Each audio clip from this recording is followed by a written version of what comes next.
waiting for me. I'm waiting for the budget to come out next in October. It'll be fun.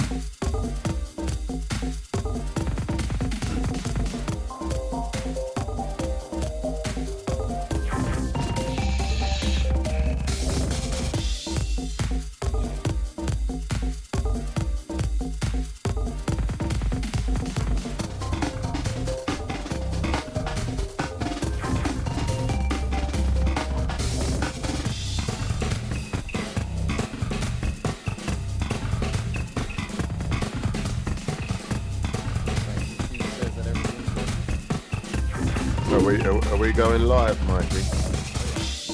All right. Yeah. Okay, so we have to stop talking about Mikey then. Yeah, I can hear you guys. I can hear what you say about me. I hear the words. Hi everybody. It's the Ben Podcast. It's Ben's Day. We have a very special guest. That's why I came in first. Make sure you're registered to do whatever decision making you're gonna do. With voter registries being purged, Google how to register to vote. If you can Google someone's counter argument, you can Google how to register to vote. Get some skin in the game. But enough of that. We have a very special guest. Where's my air horns? Landon is back. He has returned. Good morning, good afternoon, good evening, depending on your time zone and latitude, from your astronomer guide to our favorite universe. And to echo what Mikey just said, even if you believe you're registered, check again, because there's folks who want to play shenanigans and bump the wrong people, as they say, off the rolls. So check it twice. Looking at you, Ken Paxton.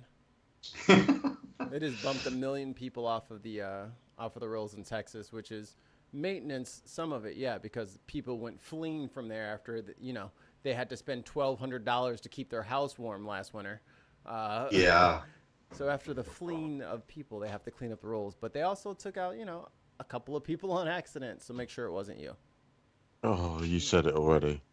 But speaking of $1,200 for winter time, the folks over my friends over in Scotland are paying an enormous amount just to not freeze to death. Yeah, that's called being in Scotland. Well, it's weird it's weird how they could afford it before, but suddenly it has become too expensive to be warm. Well, they've got our nuclear stockpile up there, so they should be all right. You know what I mean? They can't just pop the lid on one of them and just hold their hands up to it. Like, oh, come on, children. It's like the old barrel in the middle of the street with their fingerless gloves. Just. But if Scotland were allowed to be independent, then the Scots would generate their own energy, because the only thing good luck with that. Only the worse Scotland than the English is the Scots themselves, right? And so, as an independent nation, they would find more ways to behave like the Romans found when they came up there and said, "Wow, these people are off the rocker. Let's put this wall up and just." Good old Hadrians. Yes, but I'm an unabashed supporter of Scottish independence. I have family members in Edinburgh and people that are involved in SNP, which hasn't done too well these days, right? No, they got slapped this election. They got slapped. Yes. So. And to be fair, there's some slapping that probably was deserved. I mean, we're talking about politically, not physically. Yes, politically, not we're not condoning any kind of physical assault on this show. Yes. We could, but our lawyers have strictly advised us not to. Our lawyers? Yes. What you mean? You mean Lionel Hux? No, Wayne. I mean Attorney Anna and former trial attorney Harry, who are on the network now, and you can check out their show, The Culture Under Review, where these two black lawyers will look at black true crime stories from our voice instead of, mousy-faced white girls from New York who have Brooklyn apartments. Like, Who have to wear short skirts I mean, just to get on TV. I mean, I'm not here to fix the world. I'm just here to make it matter. Yeah. But you guys were talking about all this UK stuff. I do want to thank our friends over at Politics Social for the Yes. tag teams back and forth. And if you guys aren't subbed, I'll put the link in here later. Go check them out. It's good stuff. Graham's been on the show probably a half dozen times now. Wayne was supposed to give him a prize after the third one for the hat trick. I don't know if that ever happened. Maybe that's why he hasn't been back. Yeah, I did. I turned up and met him at the Stop the Tories party and give him a big hug. Oh yeah, yeah. I was It's funny to see that Wayne and his ilk made it onto the news because they were just hammered, having a good old time. I was watching the party and also watching the AP feed, and all of a sudden, hey, those folks here. You reached the subject. You were also in one of the temporary lead shots for the New York Times. But yeah, so check out Politics Social. Also, a different bias is another one. I think these folks, and you say, well, I'm not in that place. Yes, but people are people wherever you go. Yep. And if you pay attention, you will learn something. I do have to give credit to credit is due for those folks in the former United Kingdom. They used the power of the vote, and they kicked the Tories to the curb. Massively. Yeah, and so you think, if you think, oh, they're backwards, no, actually they're forward in terms of the public saying enough is enough. I wish the American voter was as willing to be less tribal. On that note, I have a great question for you, because I had a conversation with Wayne probably 2 weeks ago when they had, a certain former, I don't know what his actual title was, Mr. Garage, Mr. Nigel Garage. Yes. Oh. And his online malarkey and spreading misinformation, getting everybody all hot and bothered. And I warned Wayne that we had similar things like that happen in this country, and you should pay attention what happens to the people who do the things, because we had lynch mobs here. We had we had the sheriffs and everybody was in on it, and then you just didn't go there, and those things were realities. Do you see any of that kind of like deep rooted stuff that we had to deal with over here during the 50s and 60s? Can you see some of that stuff burgeoning over there across the pond? Yeah, 100%, 100%. And I'll tell you why. Landon. Sorry. I agree. I agree with Wayne. And it comes in for example, this whole concern about Brexit, where you have people that really are anti-immigrant, they don't like people who don't fit the mold of who should be living in their particular area, right? That's what it comes down to. And you on top of that, you have some of the worst political opportunists playing on that shtick. I think the media are stoking things so much just because it's now become a business model. Yeah. Let's get everyone as angry as we possibly can about that lot over there. Yeah. But there's this populist thing about you're having difficulty because of them. Yep. Elect me and I'll make them. I'll do bad things to them, right? And that's something that's happening, and it's a situation where, and in fact, these riots, I think, are unfortunately potential foretaste of what we might see in the United States.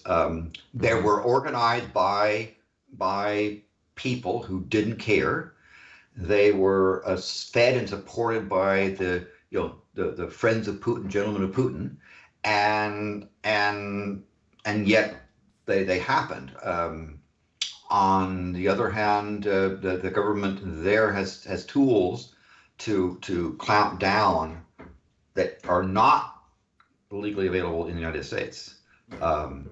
Yeah, the problem with that clamping down is it's if it's people on the right wanting to clamp down against, like, say for instance, the Free Palestine stuff, it's like, yeah, get it done, hate marches, rah rah rah.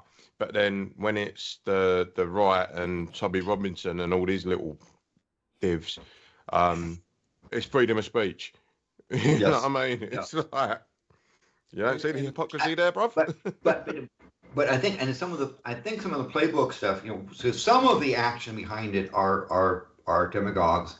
Some of it is Vladimir Putin taking revenge, right? He's got he plays a long game on revenge and sowing discord. Because say, what do you mean Putin? Putin doesn't care who's in parliament. He wants revenge. And he wants to stoke the fire, pour the petrol onto the people that are incensed to create disharmony, right? And I think it was just practice on what was happening. Well, I think in most political sort of commentary around Europe, it's kind of like a given that all these sort of like bot farms that are coming out of St. Petersburg, all they're trying to do is disrupt harmony in the EU. So we're all fighting amongst each other. So when he decides I'm gonna nick a bit of Ukraine, we're like going to our politicians. I mean, you're getting it in America as well. Don't send money to Ukraine. Don't send money to. It's like, hold up a minute. This geezer's playing. He's going all like Gary Kasparov. Yes, and my term for the Republican Party, the GOP, is gentlemen of Putin, right? They have they're this was the party 20 years ago where if you just said something mildly in favor of Russia, you were a communist, right? They have so bought into that shtick. Why? Because there's a narcissist who all you have to do is kiss him and tell him he's the greatest thing, and he loves you, right? You can go from the worst enemy, you praise him to his face, and so forth, and like a Elon Musk, you're now his best bud. Are you talking about Putin or Trump? I lost it. Hold on a second.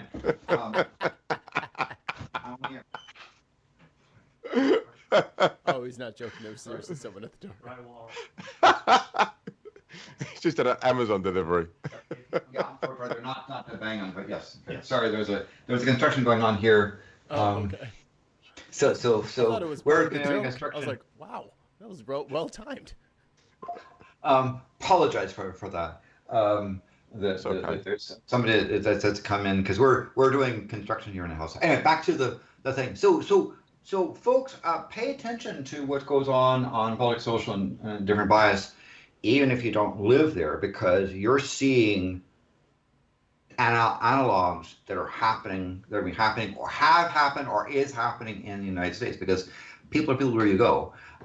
There you can, if you're not part of that group, you can see it from an outside perspective, and perhaps see it better, because Americans inside sometimes just we're so deep inside it we don't see it for what it is. And the Putin process is going on is very much they're very much a problem, right?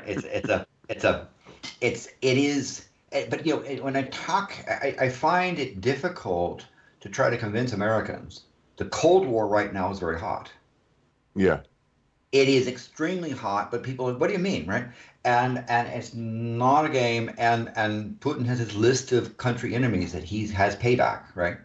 Yeah. You can talk about what's going to do to Canada, what's going to do to Australia, and so forth. He plays a long game, and it's not his partisan. It's that he is interested in sowing discord, right? He wants revenge. He is still pissed that he had to go from KGB regional chief in Eastern Germany to a taxi cab driver. By the way, taxi cab driving is an honorable profession, and that Putin schmuck should get over it, right? But but still in the United States, the Cold War is going to get even hotter.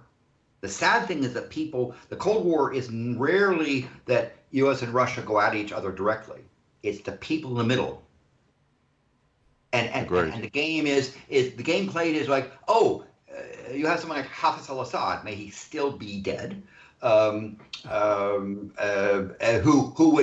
would drive to the left and signal to the right. So he would say, I'm going to be cozying up to the Russians, and then America would say, no, we can do stuff and give them things, and then he'd go like, okay, I'm going to be pro-American, and then he'd turn around and go back to the Russian, back and forth. Yeah. There are people that play by sides, and then you get people like in Argentina or Chile or other places, even in Australia, right? The what happened to Whitlam, right? The current King Big Ears was directly involved in the overthrow of a prime minister. In the United States was also directly involved, and it was one of those Cold War games again, right? Where we overthrew through shenanigans of the prime minister, 1975, and even Australians don't know this, right? So big things are happening, but folks, here's the deal. It is very likely that this Cold War that's hot is going to get excruciatingly hot in your lifetime. I would not be surprised to see a nuclear exchange in your lifetime. I don't want it, but that's a real possibility. And what's going to be worse is that third bomb that gets dropped is not going to end the world. It'll cause a big commotion. It'll lots of people die. But then people will say, "Oh, is that it? Oh, okay. Well, maybe still my score with these people, and we'll start getting these things as a matter of policy. We'll have some event like the Maine Lusitania, the Pearl Harbor thing, and where there will be a direct reaction, and all of these people in the Gentleman Putin group, Republicans, will all of a sudden pretend like they never were pro-Russia and that they were patriotic, and the other side is the one who's this will. So what do you make of Trump and his hot take that he's great with dictators? Like he knows how to manipulate them, and he just still. I went and I talked to Vladdy, and everything was great, and me and Kim Jong, he's not that bad of a guy. Like, he is so delusional, and he has so many followers. Do we end up on the wrong side of World War III in some sort of like bizarro world Trump presidency where now we're friends with Russia? Do you not think like Trump's sort of like suffering from some sort of like political Dunning-Kruger effect, where he thinks he's a double R bastard, but when in reality he's getting played left, right, and centre? He just gives up information. He talks to people. All of his security brief information is scattered all over Mar-a-Lago. You get a car. And the gymnasium. Like there's nothing in my body that doesn't believe that Russia has been all through Mar-a-Lago and has gone through every single paper that he had stored there. He doesn't secure anything. Yeah, I think and Vladimir's smart. Like, he's just going to send some people over to find out all of our information. And they paid a $75 a plate dinner ticket, got into the building, and then just took all of our data, Bruv, that geezer executed 2 people over here, and then when they went back to Russia, they got a TV show. Yeah. Right? Yeah. They know what they're fucking doing. So with regards to the Trump, while I'm not a mental health expert, it appears that Trump suffers from an extreme narcissism, right? And all someone like Kim Jong-un or Vladimir Putin or Emperor Winnie the Pooh has to do is to praise him, even if they really had bad spats, and then Trump thinks they're the greatest thing since sliced bread. Look what happened. Look how easy Elon Musk manipulated Trump, where Trump was like, he's a bastard and said all kinds of bad things, and all he said was give him some money, praise him, and now Trump wants him to be part of his administration, right? That's all it takes. Yeah, and Putin knows this. I mean, the funny thing is Putin is not a dummy. No. He is extraordinary in his ability to manipulate the people around him. That's how he is a puppet. You've only got to look at the GOP trying to sort out their candidate. They're all having it at each other, and then as soon as Trump becomes a front runner, the geezer that they've been slagging off for this entire time, oh, he's so great. Yeah, can I have a job, please? Very good. And that's a so Putin example knows how to manipulate, and other dictators know how to manipulate Trump, right? So it's not that I don't think necessarily that Trump is pro these folks. They just know how to play him like a fiddle, right? He is so easy mark, self-absorbed. Yeah. Right? And it's hard for him, even if the people, his policy advisor when he was president, had a hard time holding his attention because he would just talk about himself and talk about his how what a good handshake so and so had and that kind of stuff. That's his level of thinking. Artemis in the chat says Donnie Tiny Hands is astonishingly easy to manipulate. I mean, he's like a rented pommel horse at the Olympics. Like everyone is just working my man over here, just chalking up and just chalking up, just swinging away, just swinging on him, and he's just so dumb. He's like, "I'm doing it." Yes, you are, Donnie. He's like the political Ralph Wiggum. Yes. I'm a unitard. Well said, Wayne. Ralph Wiggum in that sense. And so this is the thing for I'm in danger. I don't think that he's necessarily pro these folks. They just stroke his ego and he responds accordingly. And so he will, out of friendship, give them stuff. I mean, apparently, for example, the one of the Russian ambassadors was known to have a photographic memory, and he flashed him saying, "Look at this thing. I'm president. See, I get to." And he flashed something which I'm told was just so deep secret, and the guy was able to read the front page, understand the stuff, and a bunch of people died as a result of the Russians saying, "Wow." Because this is how Russians are, bro. They only put people on the committee to talk to other people if they have a photographic memory.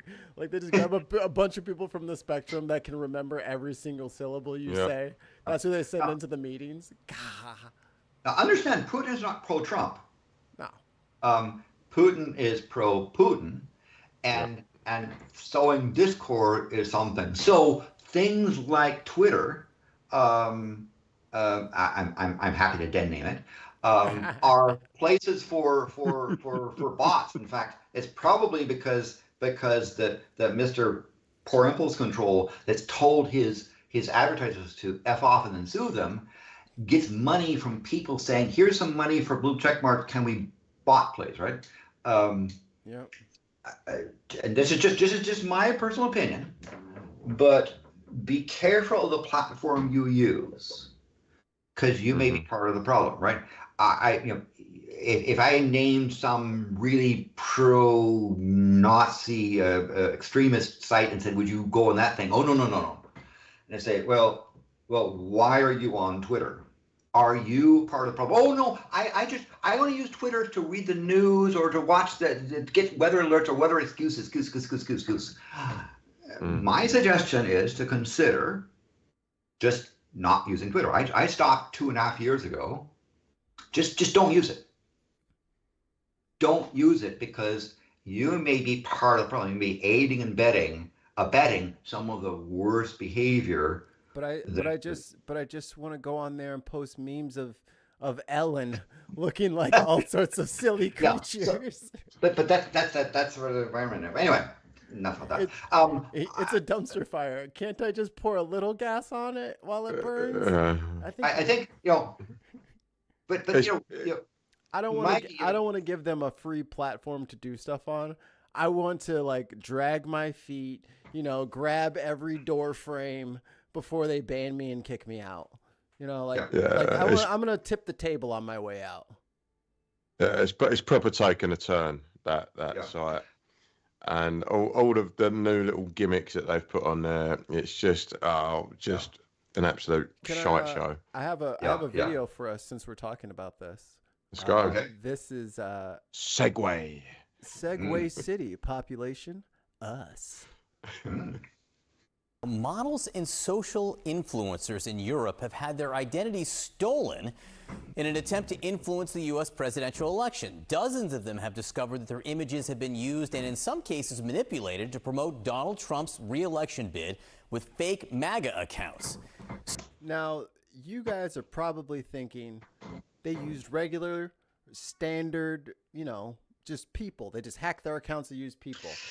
Nah, bruv. They went for like the smoking hot model as if she wouldn't notice. This is what I keep telling people. The Republicans still have to win this election. And even their dirty tricks are stupid. It doesn't work very well. You can't use popular people, dumbass. They'll know. Northern Europe. Crossing the border into Germany, she races back to her son. Hello. And of course, Lou. Yeah. A pro-Trump account on X, attracting nearly 30,000 followers in less than 6 months. Here it is. Meanwhile, we over here trying to get monetized. We should just snatch some cute girl's profile pic and just did the dirty way like everyone else. No. On it. Yeah. That's very crazy. And when you see these This is her looking at her profile with her picture and all of her posts for the first time. views, it's saying vote for Trump in 2024. What's your reaction? To be honest, what the was my reaction? That was my That's reaction. my girl. Because I have nothing to do with the United States, with Trump or the political things over there. So there you go. A new challenger has appeared on the chat. It could just be all fake. It doesn't even have to be from a real person. And these people showed up to a rally organized by this account, which doesn't exist. It's not her. And the thing is, she'd get thrown under the bus, and then she's got to prove her innocence. Well, she's in Germany, so that helps. Yeah. Yeah. But be careful what you wish for, because they could take Mikey Wayne and promote you as being minorities for Trump. Yeah. And push that thing out, and no consequences. I think there's enough footage of us two on the internet to be able to do that with the old AI. Oh yeah. Because I've seen a few Joe Rogan ones, and they're quite hilarious. Because the mouth is so out of sync, it's like watching an old kung fu movie. It's like, how is this believable? Yeah. People are falling for it. I thought that was just people pronouncing the silent letters. Yeah. So yeah, it's a big deal in terms of the manipulation that's going on, and it's something I'm quite concerned with.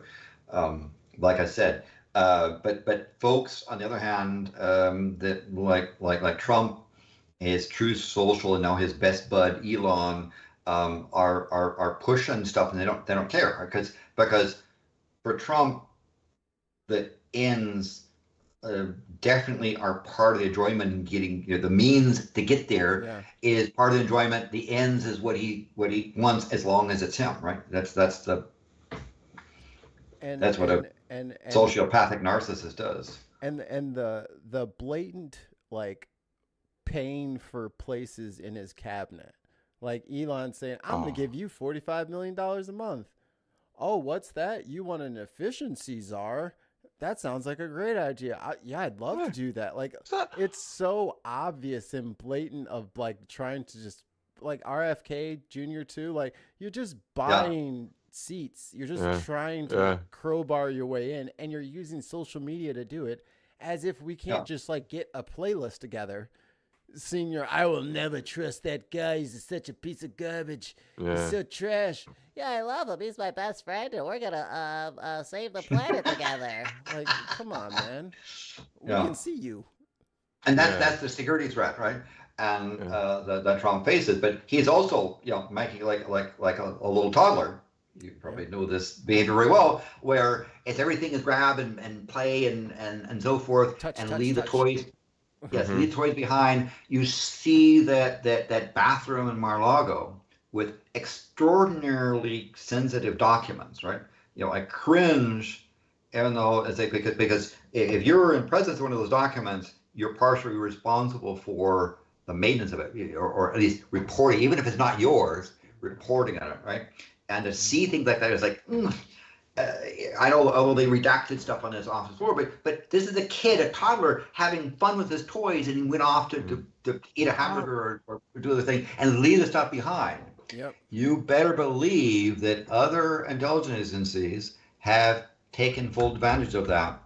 And yet someone like Just Cannon, one of his Trump shills, is trying to essentially take one of the most dead ringer cases and toss it out because, again, because I can. They know better. They know better. They know what Trump's about, and they're doing it anyway. It's already been documented that he's bragging about the stuff that he knows, and he's sharing it with absolutely anyone because he's trying to flex. And it's like, you do realise these are national secrets, bruv. You can't do that. Well, he can because he can declassify things with a thought. With a swipe of my pen, I can declassify anything, and I'm not president now, but but he's and if he gets back into the White House with Supreme Court ruling saying essentially if it's official acts, you may be immune from prosecution. So imagine a president who decides, well, I'm doing principal stuff, and I believe in doing principal stuff, so I can hand the dictator of Belarus stuff because he's my best bud because he said nice things about me. That's the security threat. Or when he wants to do the Muslim ban again. And members of the Gentlemen of Putin organization, the GOP, there are many of them, not the wackos, but many of them know this. Right. They understand who it is, but they're doing away. Why? Because that 20% MAGA vote, or however you define a hardcore, is the difference between them winning and losing, right? They know that if they try to stand on a principle thing like Liz Cheney did, they're going to get out, right? So they have to go along with MAGA and pretend, but they know better. You might say someone like Martin Luther Green or Gates is just a whack job, but the bulk of them know what they're doing. They got many of them were there when on January 6th, 2001, when the 2021 when the Capitol was attacked. They know that, and they're doing it anyway, right? You might say Trump has got mental problems or just weird. They know better, and they're doing it anyway. Why? You saw the anger when they just about got killed in that reaction, the Capitol attack, when they came back and you had Republicans openly going after Trump and his insurrections. And now they're all gone. And now it's hard. You remind them. But they lost. A lot of them didn't win their seats again because once they refused to kiss the ring, or once they said, no, I was actually in fear for my life, that was moronic. What are you thinking? Just try again next time. I'm not down for this whole, we're just going to hook or by crook, we're getting in there no matter what. I didn't sign up for that. And then when people tried to prosecute Liz Cheney, and Liz Cheney is a friggin' Cheney. Yes, one of the last. That's a powerful last name to have, to just be ousted in the middle of nowhere. Well, by a bunch of MAGA people who just decided, we're coming for you. That old saying, America sneezes and Britain catches a cold. It pretty much happened the same here at the same time. I thought it was wets themselves. You sure it catches a cold? Yes. All right. No, we just shit the bed.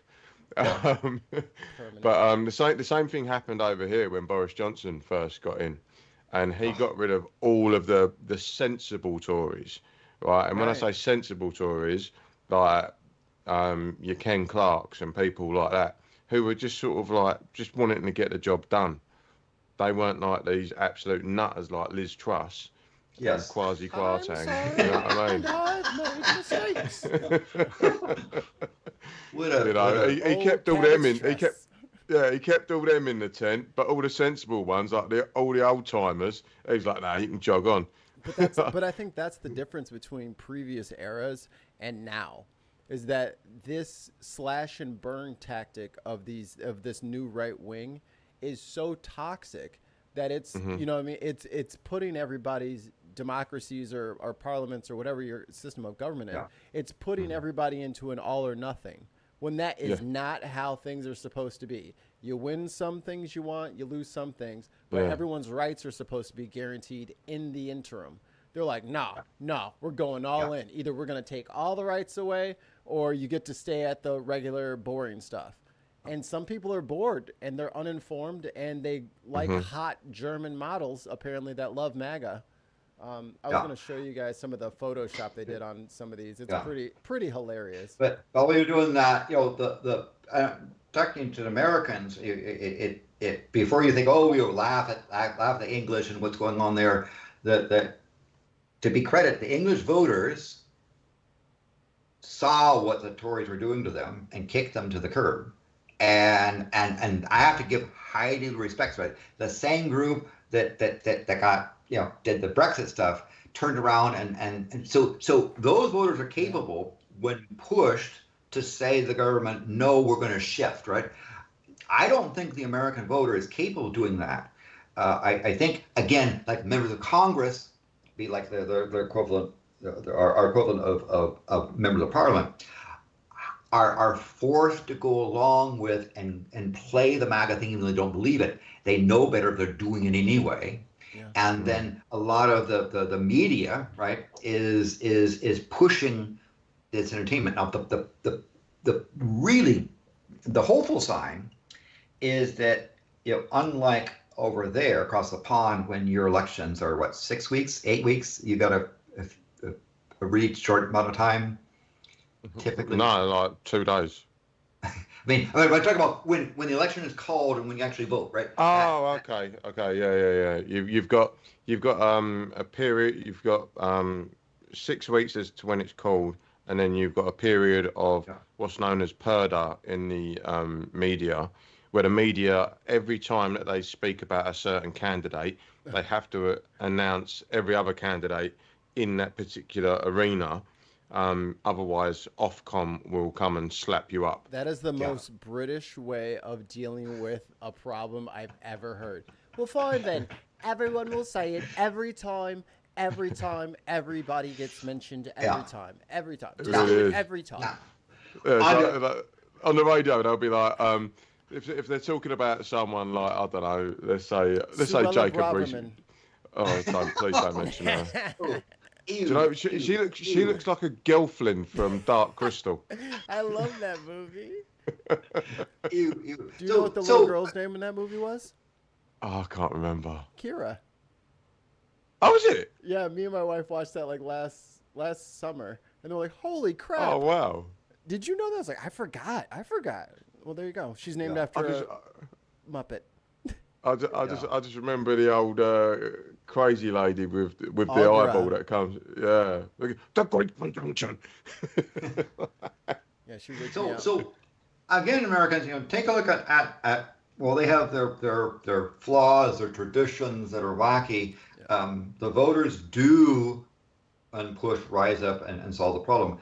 I don't know. I think in the United States we are so tribal that it binary. Is difficult. Binary. That's the problem. You're binary. Yes, and that's a thing. So somebody says, I have to vote for this party because my family, and then families will split apart and people won't stick to each other because somebody else is of that other group, right? But that's why the all or nothingness, it's like the gasoline on the fire for the tribalism. Like if the stakes weren't so high on either side, whether it was, enshrining Roe, protecting women's right to choose, versus exporting every single brown person I can find, and deputizing citizens to snitch on their neighbors so that I can get as many brown people out as possible. Like, if that's the seesaw, how do you have a reasonable conversation about politics? You can, if you're a patriot, then there's only one answer. Like, some of this stuff is extrajudicial, and some of it isn't. But if you take the time to have a try to have a calm conversation with a true MAGA person, and listen to them, you will be quite surprised at the very different reality that they are thinking that they're following, participating right? And it's difficult. You have to be careful on how you approach it, because if you just tell and say I'm one of the enemies, the conversation shuts down. If you try to say let's have a dialogue and explore and listen, you'll find a really surprising thing. This person was telling me that they're supporting Trump because Trump is a man of peace. He cares about people. He is blessed by God and surviving an assassination, and that he is truly trying to save the country and the world for us folks, right? They really do believe that, right? And so when you present them with what about this, then the whole apologetics comes out, right? Yeah. And it's interesting to hear how they rationalize. Yes. No, see, this is where my good friend James O'Brien has actually taught me so much how to debate people like this. You just say, give me an example. Yeah, love to the family. No, just can you give me an example? What law? What is it? What has he done that you really like? Well, he's just a man of the people. Okay, how? Which people? Now, of course, if you're wanting to be, if you're trying to reach the person, you need to ask in a way that is also non-accusatory. It takes time to do that. Even then, you might be labeled as the enemy because you don't know the code words, right? The other thing that Trump is doing is that there are people whispering in his ears, phrases. Right?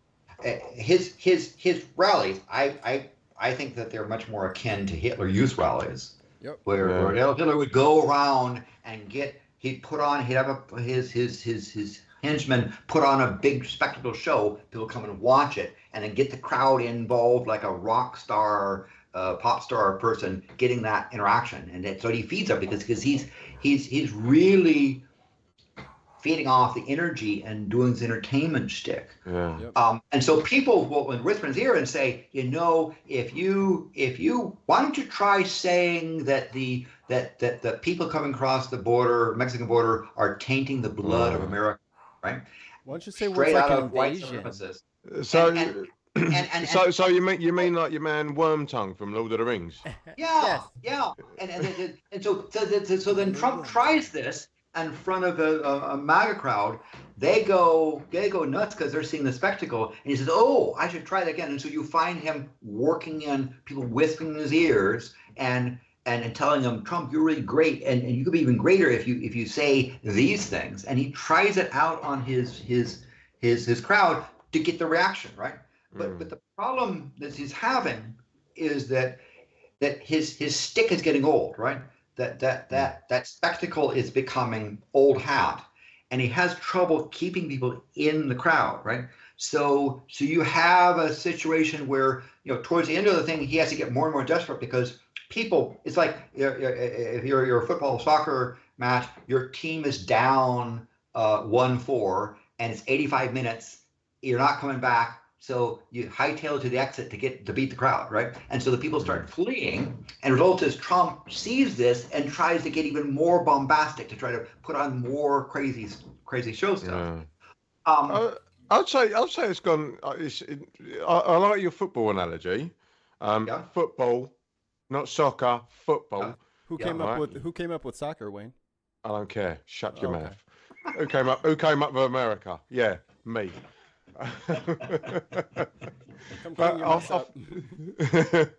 I think it's more like WWE, because I watched, Trump comes out and he's all sort of like walks out slow, all like proper heel, and then I watched AOC come out the other day to one of her Yeah. rallies, and she's like, "Yeah, let's go," like proper baby face, and I was like, Yes.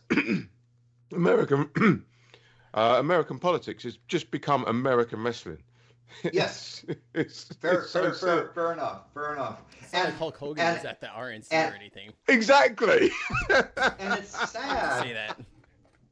Our really good friends, upstairs, the friendly Canadians, and in fact, I'm looking right over there because I can see across Trudeau's Don't dox ditch. yourself. Don't dox yourself. I can say yes. I'm near a point where I can see across Trudeau's ditch. It's a 1 meter wide, a little ditch about maybe a half meter between two roads, and that's the border. But the Canadians put up a ditch to keep Americans out. Where's your wall? Where is your wall? That ditch is Just- there, but To stop them people going oot in a boot. yeah, but still, the sad thing is that they kind of end up emulating. So some of the behavior they see in American politics gets emulated, sadly, up there, and so you're beginning to see the Canadian equivalent of MAGA heads. Oh God. In behavior up there. I'm not saying that kind of has gone to dogs, but when they have their election coming up, they're going to have their Joe Biden, Trudeau, insisting on hanging on, and they got this guy named Pee of the Conservatives, a real whack-job. They have Mad Max, the really extreme. They have their RFK, their Mad Max person. These are all wrestling names. Yeah. The Grand PP. Mad Max. We have NDP and this. So Canada is a mess, and they're looking at our behavior and unfortunately emulating, right? They're other than saying that's See stupid. what Let's do it works. differently. They Yeah. just look down the road. They just look down the dial and they say, looks like Yeah. the idiots are going for populism right now. Yeah, And but I think it's, And then it's- anytime they start doing that, just show them that clip of Theresa May dancing on the stage. yes. So one of the things that Prime Minister Starmer said I really liked was he said the way to combat populism is to raise the conditions of the populace. There you go. Cannot battle populism. You can't battle this MAGA stuff by trying to do this anti-MAGA thing. Ain't gonna work, right?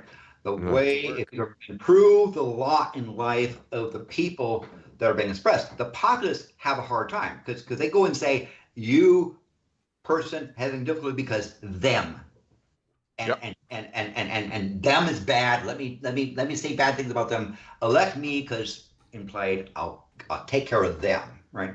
And it's nice to, and as a voter, it's nice to have an easy answer, right? Like I can solve 5 or 6 of the major things going wrong with my life because this guy just said he'll take care of all of them.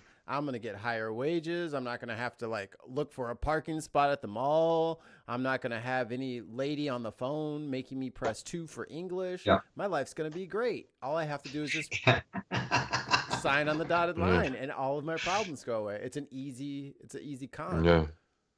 And that's the thing.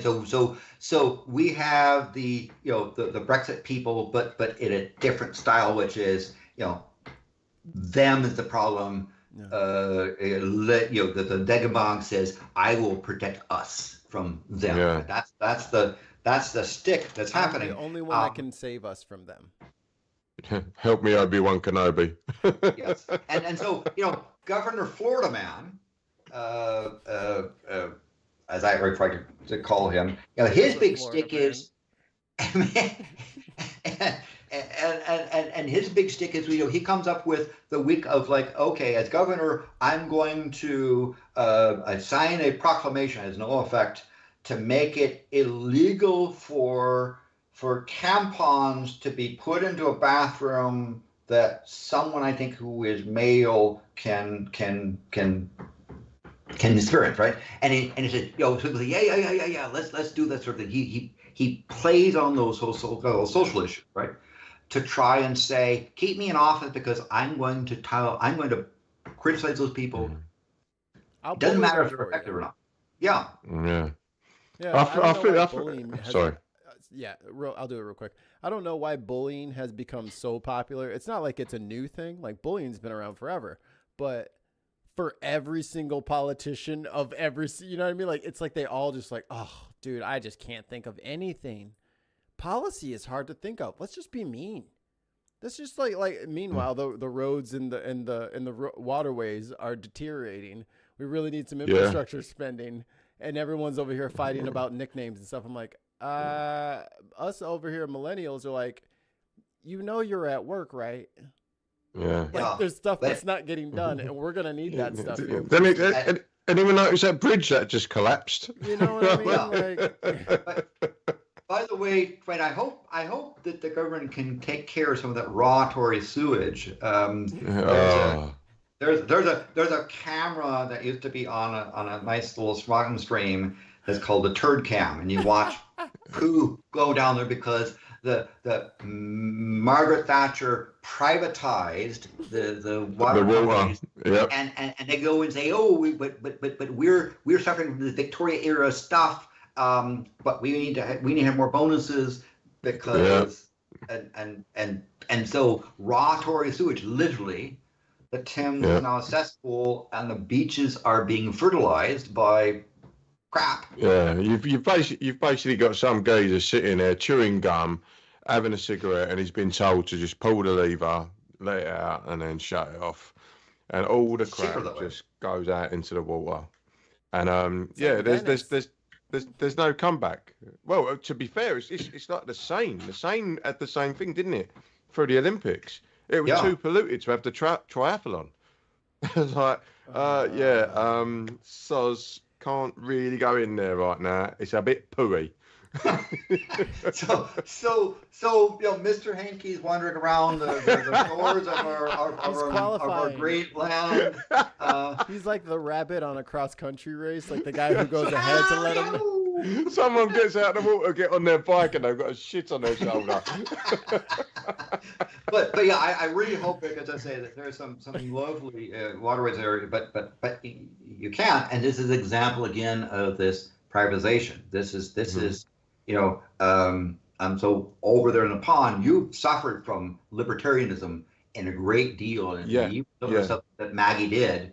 I'm actually, like, my thesis for my book is all about the right to buy and how that sparked everything off. How, like, what's the right to buy, Precious?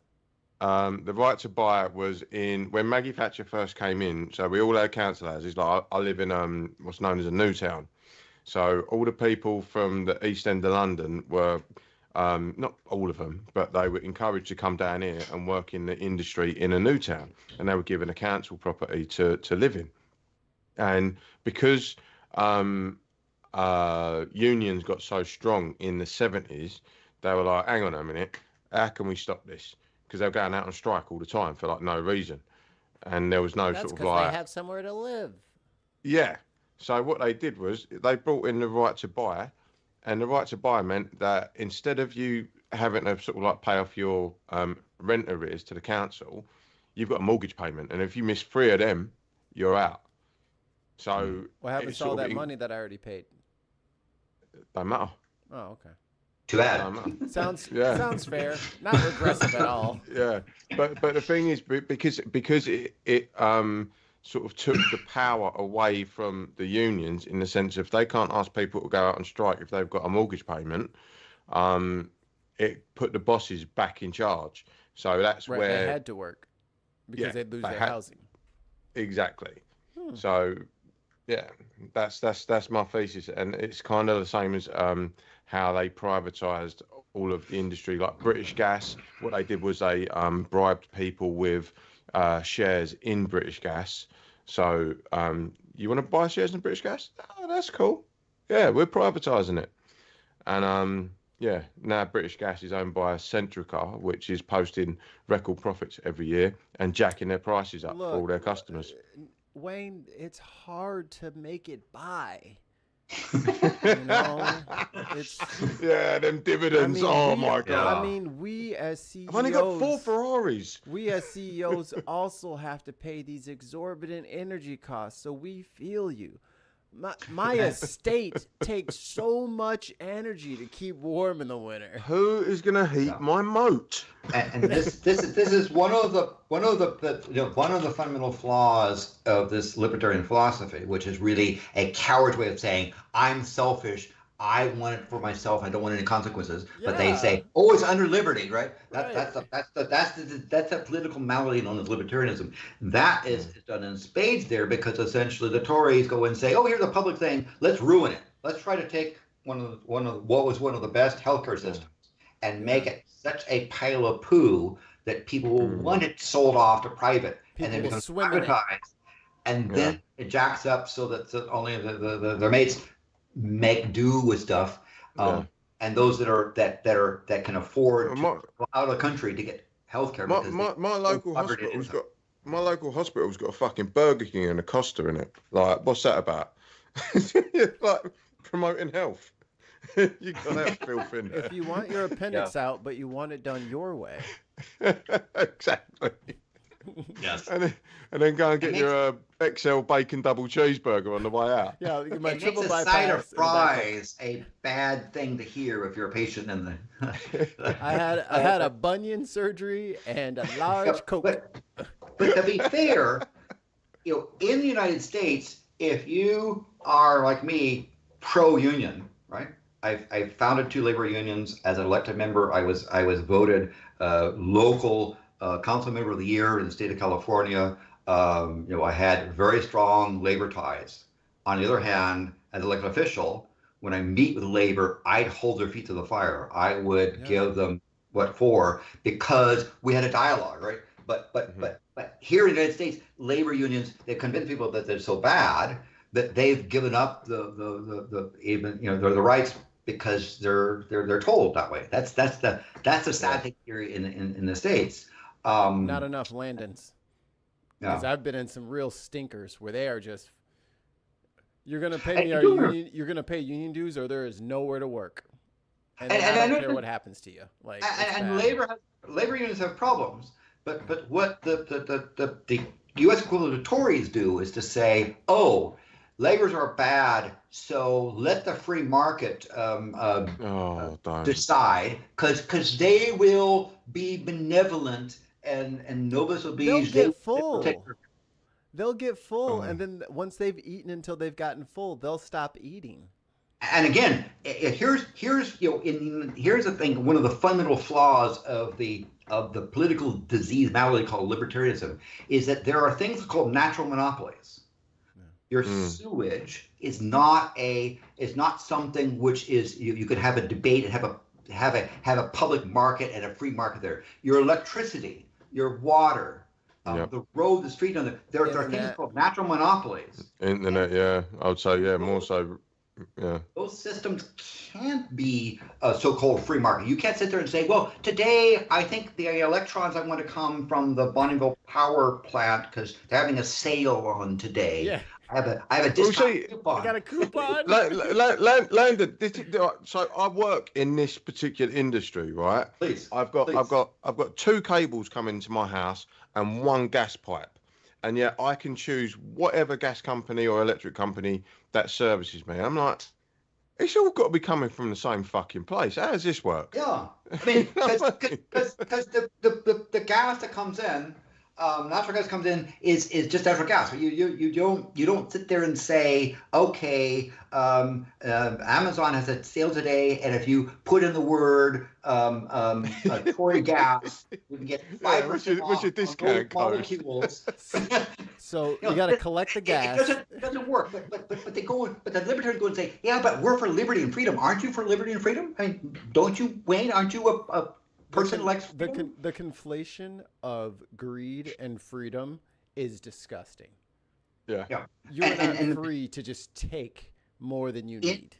In the United States, the General and Putin party, the Republicans, have had a shift because they've been infected with libertarians. Libertarians found out they can't get elected, so they got themselves got themselves into stuff like Ron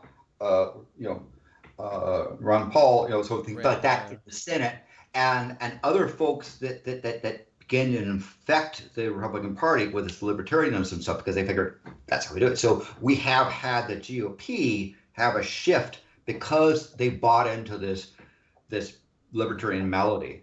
Over there, of course, Margaret Thatcher did it in spades with privatizing. Take something public, ruin it, sell it off to your mates. She privatized the shit out of everything. That's Texas, right? Because Texas left the grid. They left the grid and said we can figure it out better. And it's the same thing. And then they didn't harden any of the software or any of the hardware. Yeah. They got the one little frost.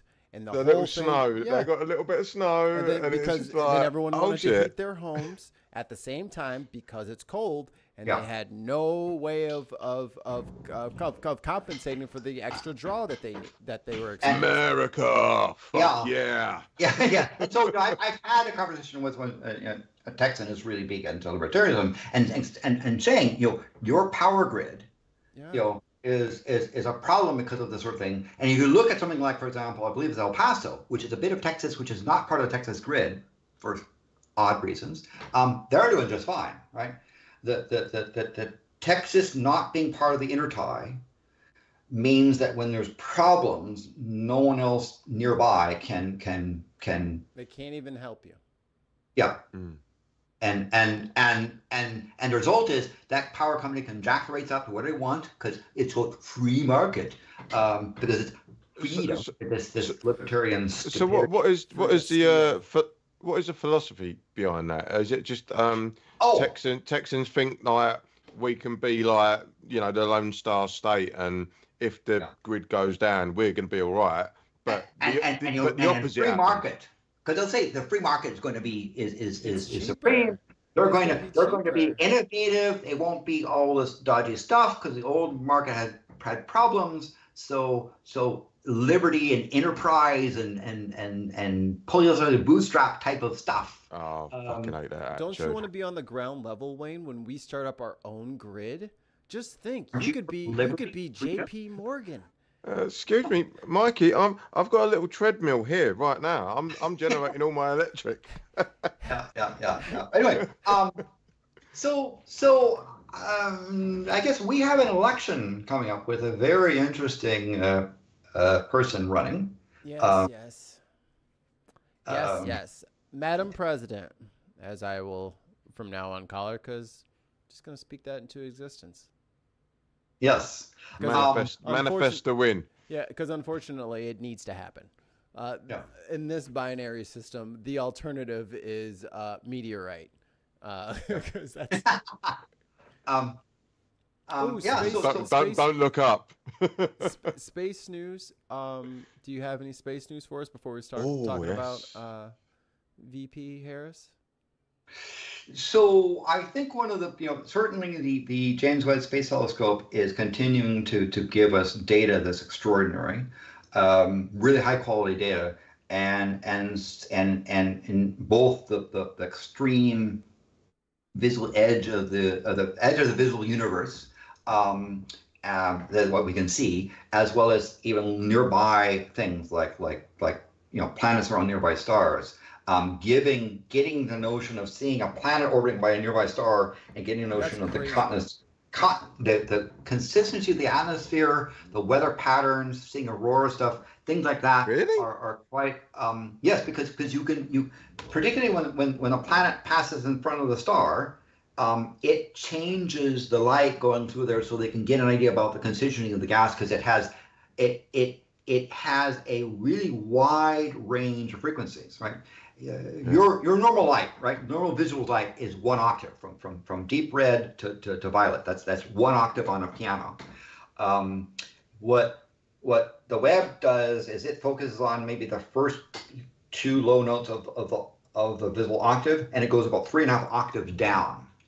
Why is that? Because those lower frequencies, the lower energy stuff, is where a lot of interesting chemistry happens, right? If you want to see a star shining bright, you're talking about things that are 5,000, 10,000, 20,000 Kelvin hot stuff. But if you want to look at something which is cool, like a planet, literally, you need those longer frequencies. Right. And you need to be away from the Earth, because the Earth's warm glow will blind you. Your telescope needs to be as cold as possible, because the telescope itself will blind itself. Its own heat will be like it's like trying to just to see something in a light bulb, right? It's a so that's eyeballs made out of light. Like trying to watch the telly when you got the sun beaming in from the window. Yeah. You can't see fuck all. Yes. Or yeah, and so the telescope's in a unique position to be able to see those lower frequencies, right? The other thing is, of course, when you so nearby things that are colder can be imaged, and they can start to see a planet, and they can see, oh look, there's some oxygen, there's some water, because these frequencies are not being blinded by the normal thing that even Hubble could do. So we can see constituents in gas. The other side of the coin is at the other extreme. As things are really far away due to the expansion of the universe, their light has been shifted. So the other reason why you want those lower frequencies is because things that have been redshifted so far that things like Hubble can't see it, because they've basically gone below the visible, if you will, hearing range. And not only do you want to see it, not just see there's a dot, you want to see the interplay of the frequencies. When molecules do their dance, they play. There's a chord, there's a music, there's a sound when they're resonating.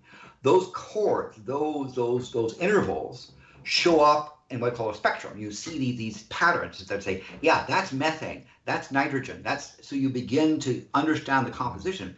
Moreover, we see planets with atmospheres where the winds are moving around. Like the planets have violent winds for various reasons, and you can see this, so that frequency of, let's say, something like oxygen or methane gets blurred because the winds are so violent going around the planet that they begin to smear. So you begin to understand weather on a planet or on a nearby star, as well as the other side of the coin, these most distant galaxies that we can see, and not only to say there's a galaxy there that may have formed 600 million years after the beginning of the Big Bang process. We can see that galaxy, but we also can look at the spectrum and get some idea about, not just there's a dot, but there's something there to learn, right? So it's really getting us some really great data. It is raising lots of questions. Science is about questions, not about answers. Right. Dogma is about answers. Science values questions. And so when you hear about saying Hubble, blah, blah, blah, or James Webb invalidates, blah, blah, blah, what they're really doing is they're giving us data and saying, oh, that's kind of interesting. I didn't expect that. That's we don't know something. We get excited because now we can learn, right? And so Webb is posing all these marvelous questions about the nearby universe and the history of the universe that we didn't even know. We didn't even know the questions to ask. How long were we sitting on Webb? Like, how long did it take for Webb to get up? Because I know people wanted a successor to Hubble almost immediately. But like, how long were they waiting on Webb? So for quite a long time. In fact, my mates that are involved in the details of getting Webb up said, had they launched it on time, it would have failed. Well, it was such a complex telescope. Had they launched it on the time, it would be a useless pile of junk. The delays were because they realized, hey, hang on, this isn't working. That isn't working. When you have something that has to work correctly the first time, there's no texty-backsy. There's no, well, let's unplug it and plug it back in and see if it works, right? Landon, just get in a ship and go out there and fix it. Come on, bruv. Here's a couple of spanners. Get it done. It's an L2, so it's only a million miles past the moon. No big deal. Just float out there and float back. It's not dangerous. From last time you was on, you was explaining how, like, the difference between how Hubble collects data in a sort of traditional telescope way, and then Webb is like just next level. It's an infrared telescope, right? Yeah. Multiplied infrared. Well, the thing that's coming online is look up the Vera Rubin telescope. This is a massive 6 meter mirror telescope that's going to scan the entire sky in deep detail every 3 nights. It's got the world's largest camera, right? This is a camera that's it is almost like 1 point. I think it's like 1 point. Is it 1 point nearly 1.6 meters in diameter? I think. The camera, right? The camera lens, not the little thingy here. That's a little tiny thing. This is an unprecedented detail. Right now, that's a small moon. This is the one. This is the one in Chile. Yeah. It's done, and it's named after Vera Rubin, a marvelous astronomer, amazing lady. In fact, my laptop here is named Rubin after an honor of a person who did a lot for astronomy.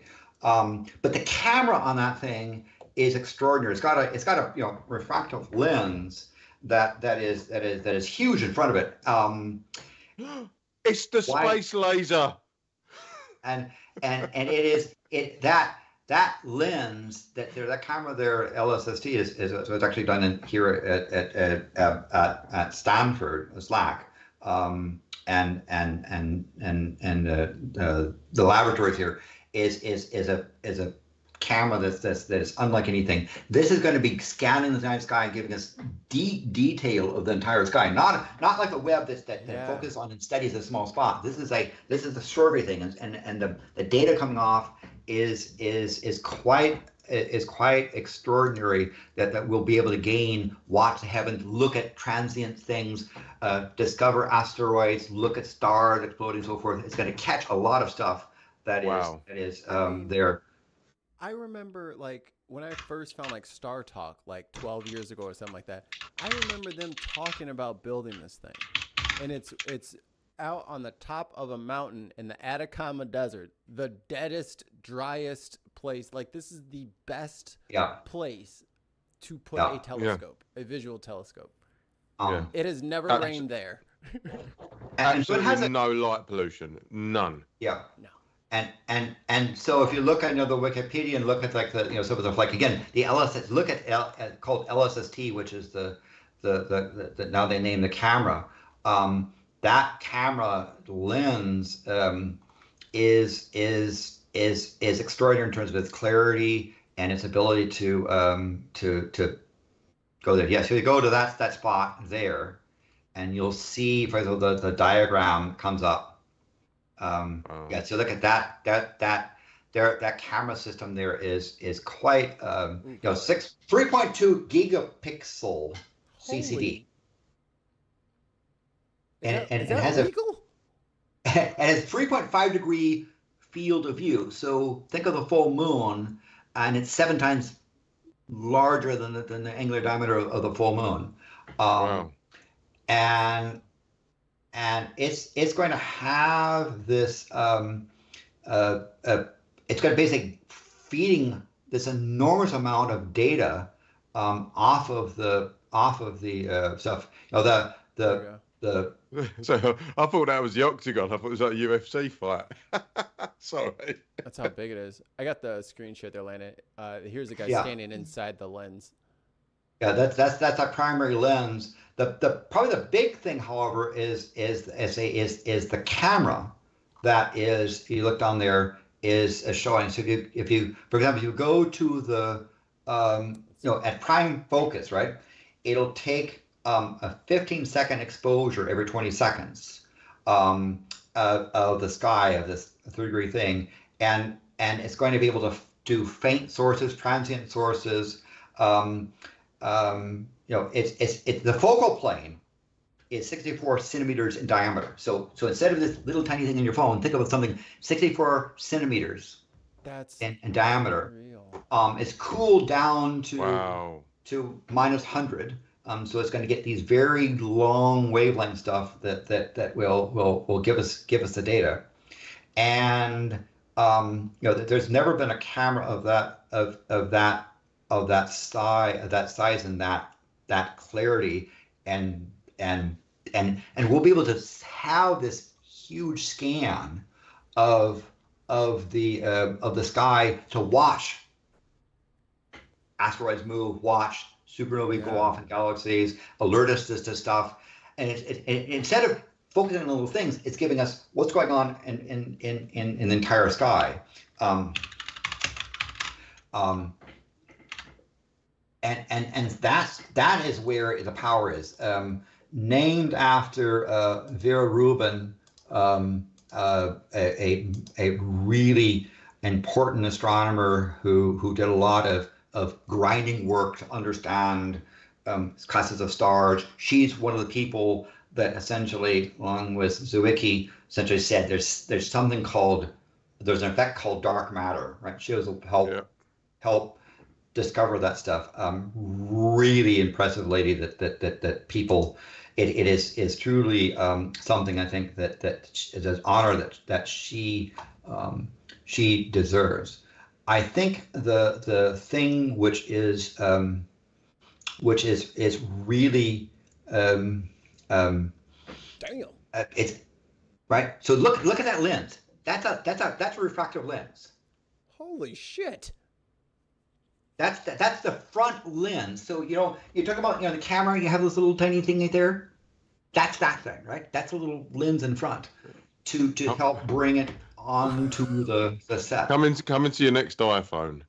So after look how small that lady is.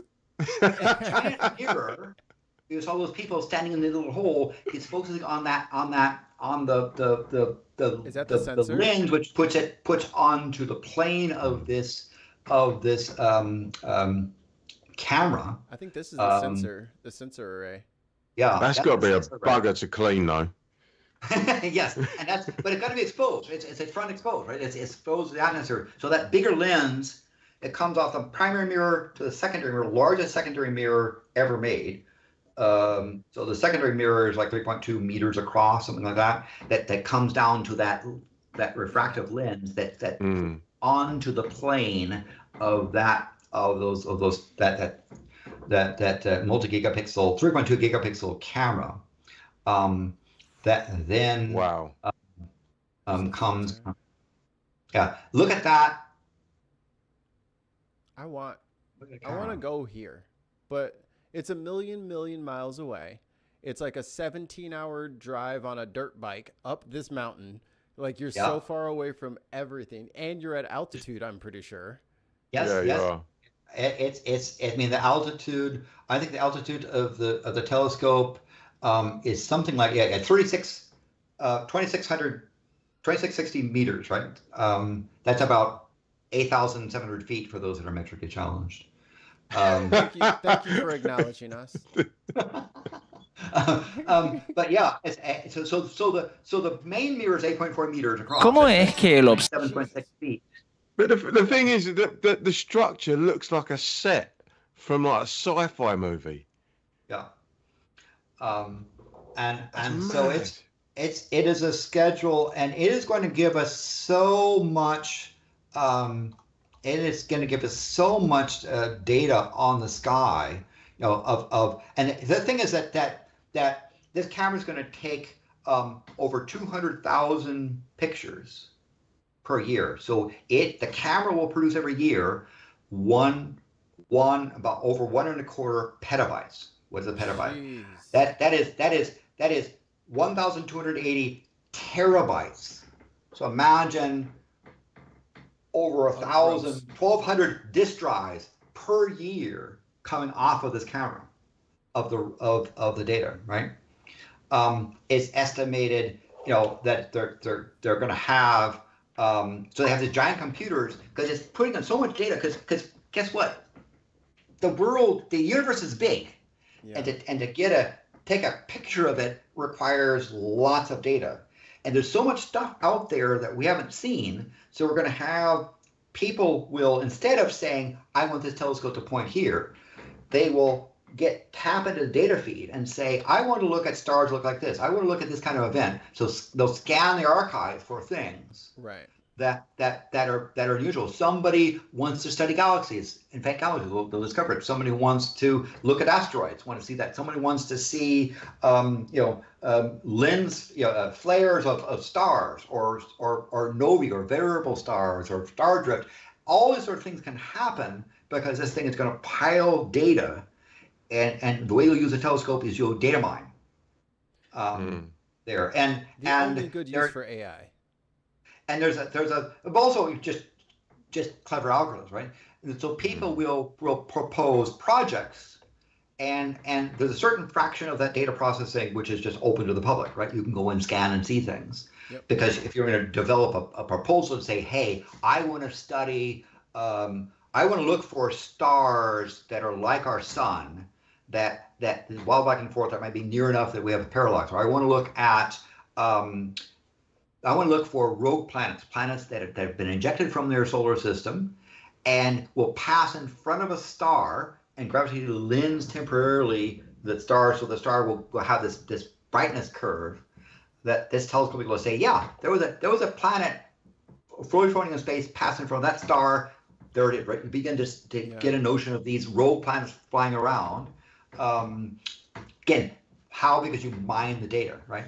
Of this incredible telescope who was named after Vera Rubin, an incredible lady who gave us so much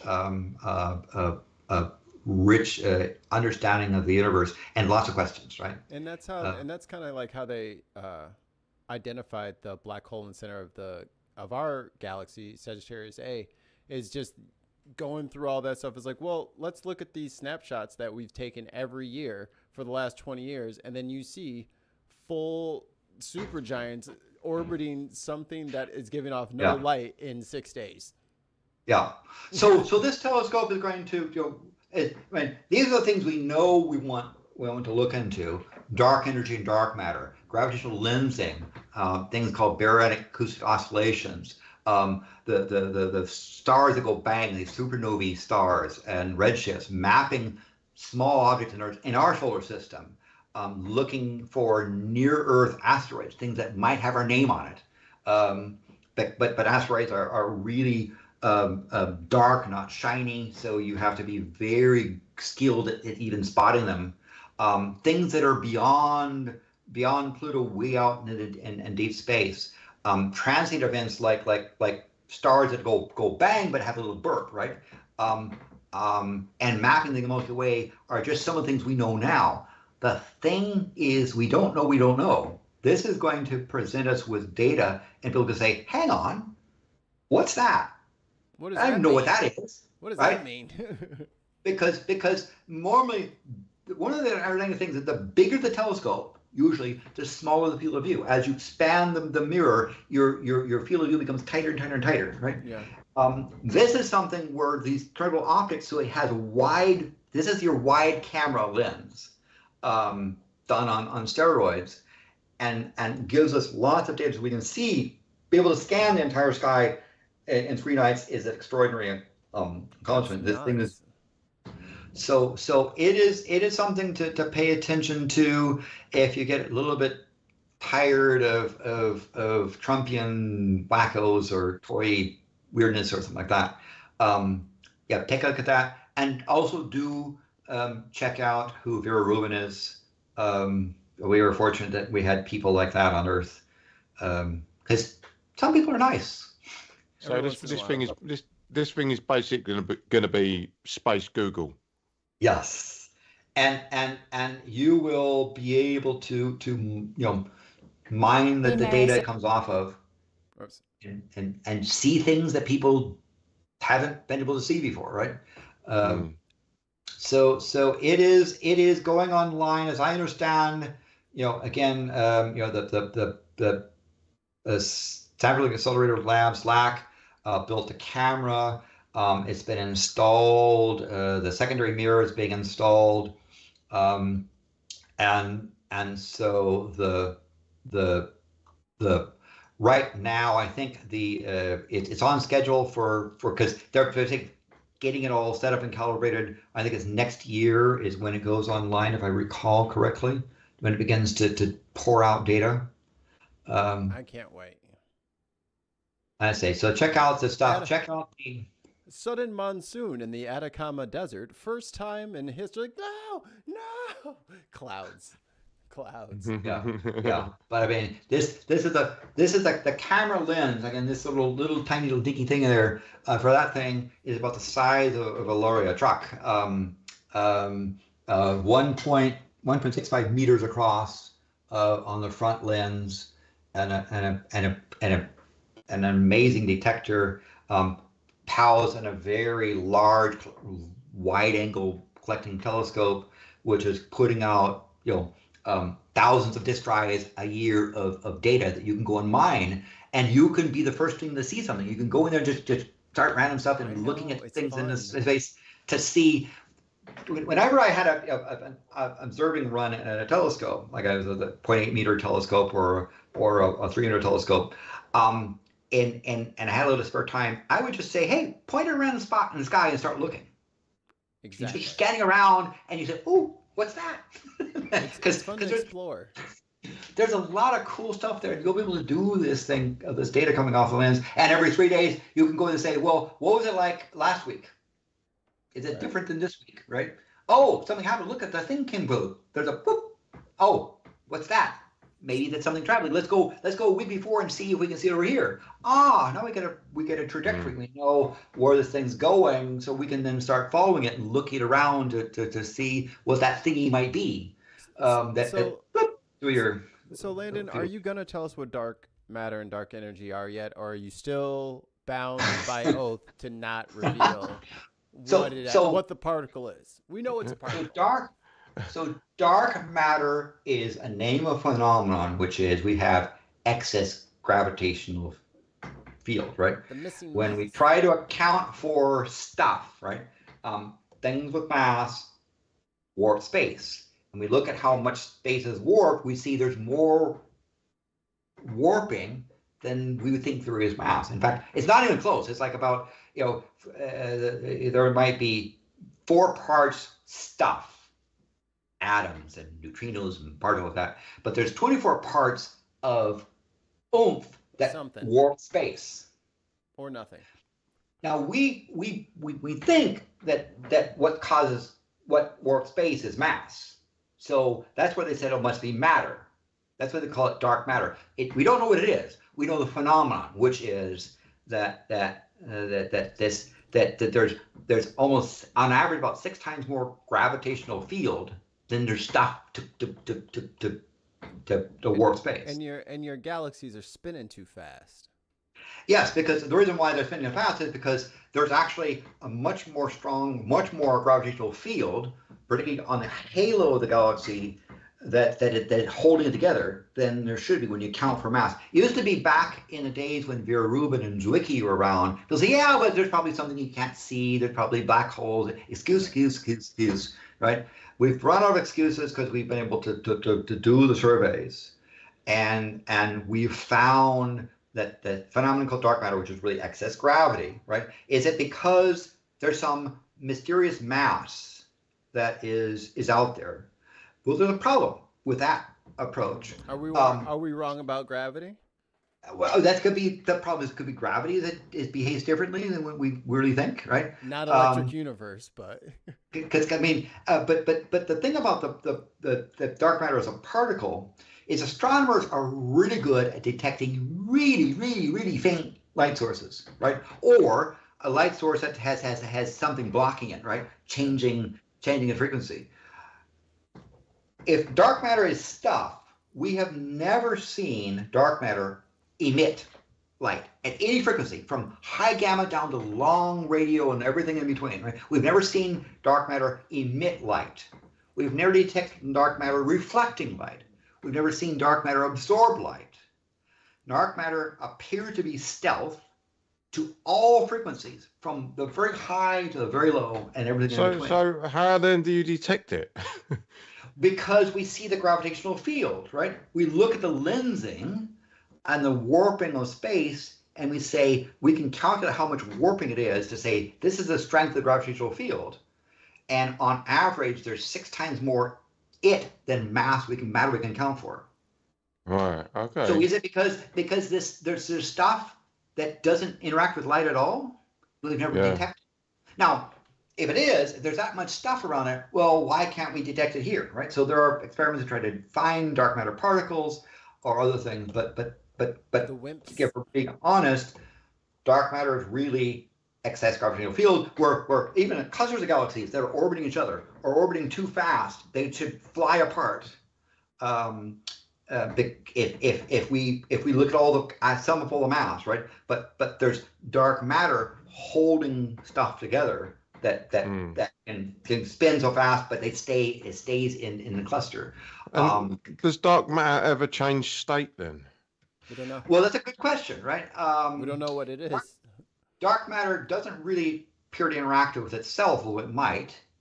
By saying it doesn't, what we're saying we've never detected it. It may be very faint because there's weird particles like neutrinos that rarely interact with matter. So we know there's stuff out there that's kind of stealthy, but dark matter is a belief in itself. So maybe it's not stuff. Maybe gravity works slightly different on a larger scale. Maybe there's something that we don't understand. So we're excited because we don't understand. Yes. And so that's dark matter. Now, dark energy is even weirder. So much because dark matter appears to be the effect of the grid of space. Imagine, sorry, by the way, welcome nerds. The grid of space is expanding. We know about the Hubble expansion, and it's accelerating, right? The space is getting bigger faster, right?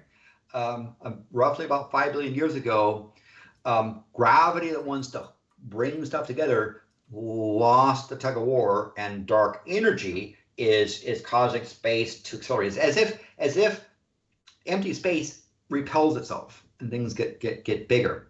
And here's a very thing.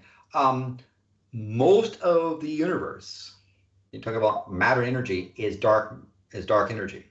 So if we talk about the numbers, right, there's roughly 4% is normal matter, stuff, including light and neutrinos and other weird particles, right? That's 4%. 24% appears to be whatever dark matter is, right? Yeah. Energy or something like that, the field. Wimps. 72% of the universe by energy is causing the grid of space to accelerate. It's like a negative gravity thing but it's like space is repulsive of itself. I have a postulation.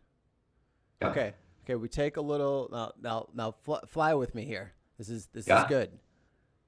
You take like a little paper boat like that you make after folding up the paper, and you put it in the water, but you have like some oil on the surface, and then you put your soapy finger and it pushes the little boat along. Mm-hmm. Could it be that we're all just along for the ride on some soap bubble de la universe, and that could explain the increasing speed? Because if I kept putting soap and oil bubbles all over the place, I could probably propel that boat. Yeah. Could space propel itself by not liking itself? Yeah, I mean, and that's like you think, well, isn't space nothing, right? Well, no, actually, space is something. The grid of space is something. Yeah. There's one of the profound things about this universe accelerating.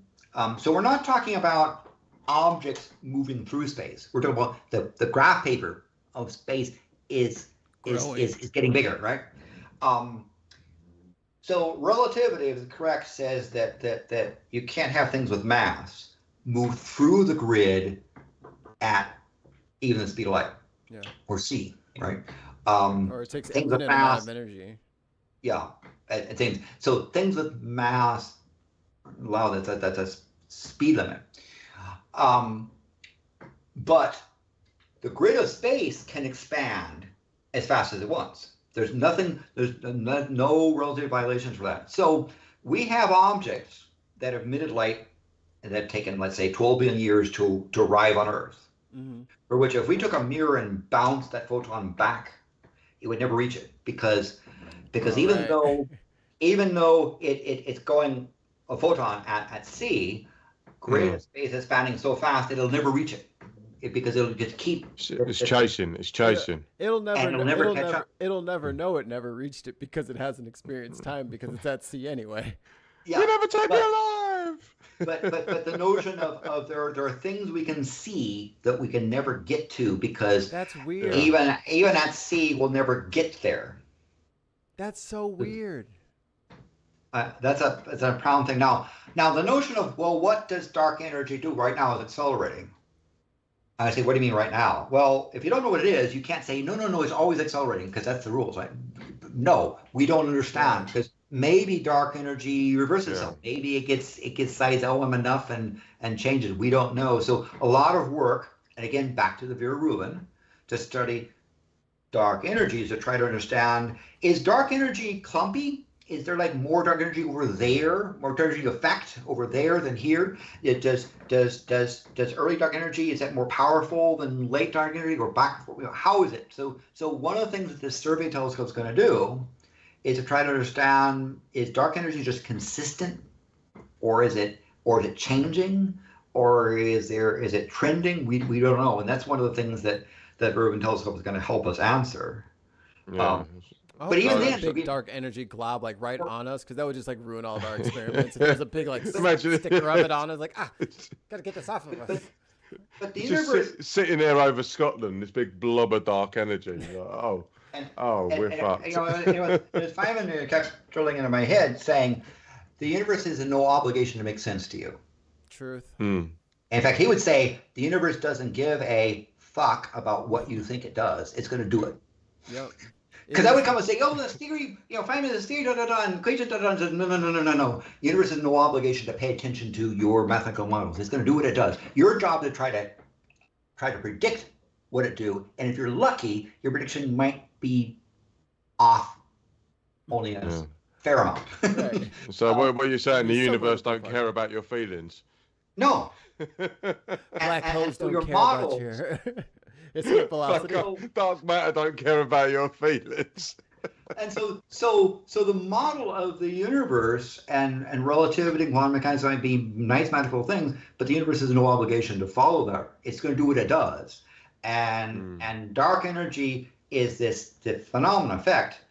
And if you talk about, because energy is mass, you can either talk about the amount of energy in the universe or amount of mass, if you convert the energy to matter. 72% of the universe is this dark energy thing, which is causing greater space to expand such that even extreme ends, we can see the extreme visible limits of the universe that we can see are beyond the reach because we can never get there, right? The universe is expanding, unless of course the universe dark energy decides, I'm going to contract today. Who knows what do you make of dark energy being an interaction from like a parallel or lower higher dimension with our dimension?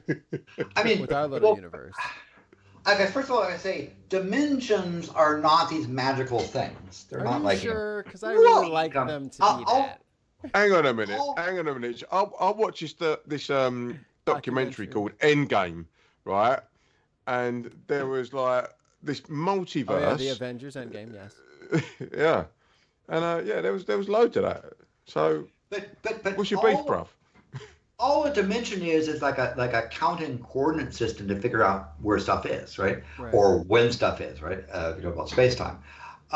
So you said, well, there's 11 dimensions or 5 dimensions. It's just, how do you mathematically describe, right? So if you talk about sending a letter in the post, you have dimensions of a name, an address, a town, a postal code, a country. Those are the coordinates. Those are the dimensions of getting a letter to someplace. And so we commonly think about, when we talk about normal volume, length, width, height is a pretty good way of describing it. And then if you say, well, but that's when, right? Length, width, height, when. The four things. We say 4 dimensions, but that's just an accounting thing, right? Because you can decide, I'm going to talk about the surface of the world and latitude, longitude, altitude, right? It's just it's just a way of describing the coordinates, and you want to get a first of all, your coordinates being non-ambiguous, right? So you want to avoid problems like latitude, longitude has a problem at the pole, where all the longitude lines come to the spot, and There's no and mistaking from where they're at then.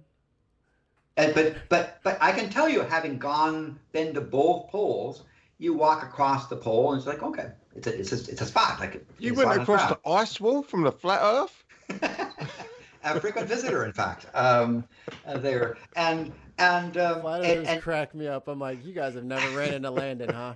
in fact, I've actually done shows, audio shows, where I am on a satellite phone, standing on the South Pole. I did it. I usually think with class and so forth. That school kids that were studying Antarctica, and so I called them from standing on the South Pole. We did experiment of things like say, okay, we're doing an experiment. I'm going to see, because if you think I'm on the bottom of the world, can I fall off? So I'm going to jump as hard as I can and see whether or not gravity exists. Yeah. And I tried every time. But at what point did your green screen fall down? There's like circle over like the Antarctica. The point about dimensions is really just how you describe something, right? The coordinates. And you got a dimension of weather, of a temperature, barometric pressure, wind direction, that sort of just dimension. So the question about you might say, well, how many dimensions are there in the universe? It's like how many unique things, measurements to disambiguate something from something else, right? Or describe something. So when you talk about how many dimensions, is there a higher dimension, right? It's just saying, do you need another coordinate system on top of length, width, height, when to describe something? Is there something else, some phenomenon that you don't understand, right? There's nothing that's just like a space there that tentacles come out, Cthulhu comes out and does this Cthulhu thing, right? So there's nothing, so first of all, so dimensions like, well, okay, what you're really going to say is it's not as exciting science fiction wise, is how many things do you need to describe something? What's the minimum compact thing, right? Because postal codes have all these ambiguities and weird stuff. Certain coordinate systems have problems where where the coordinate system kind of breaks down because it's not really convenient. Maybe it's the question is in universe. Like, is it the same? Like, maybe if you're at sea, the rules are this. So the dimensions feel different and respond different. Like, that's like not into like crazy metaphysical stuff, but I like the idea that there is this obvious thing we can't figure out, which But again, like you're saying, I think a lot of it is kind of in the bad question of the bad questioning that the question asks. The question truly should be, can there be higher dimensions than the one that we're asking for? But what the question actually asks is there another coordinate system? It's like, yeah, you could slap anything on there. You could put, like you said, altitude, longitude, barometric pressure. All of these things could be things that we attribute to that, but the higher spatial dimension is kind of the thing I guess I'm looking for. Like that quantum tunneling way to get out of something, to like a utilitarian way of using things outside of this 3D spatial dimensions that we have. Well put, Mikey. Well put. Good question. I think, and I would ask you then, Mikey, is saying, is there some phenomenon that requires another thing to describe something in the universe, right? Besides length, width, height, when, right? Are we missing a label? Yes. Are we not seeing something because we're stuck on the surface of the sphere and we don't understand the curvature because it looks flat, right? Are we being fooled? Our sense of fooling ourselves when in fact, yes, the universe is a spheroid. Get over it, flat earthers. You monster.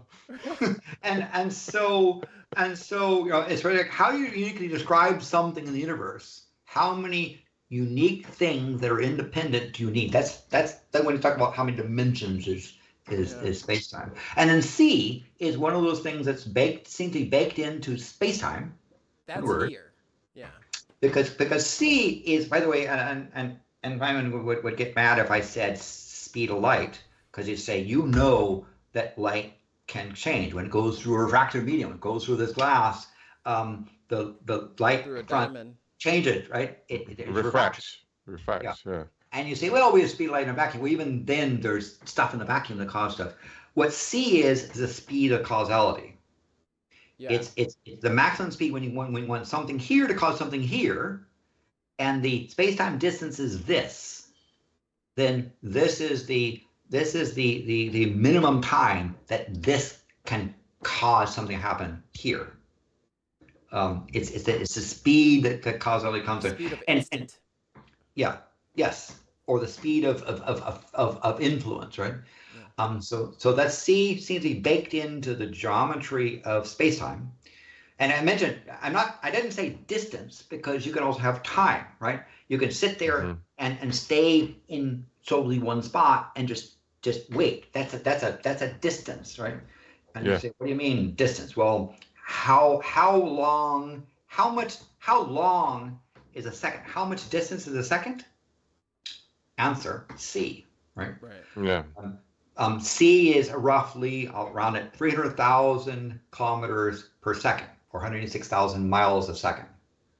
So how long is 1 second? 300,000 kilometers. How long is 1 second? 186,000 miles. Like that's how long that's the length of a second. Like that's the useful answer, right? Like that's what it is. Like that's what it means. That's what it translates to. That's what it converts to. But we don't we're capable of fooling, because I have this thing. I'm having this coin and I'm throwing it up and it comes back down, right?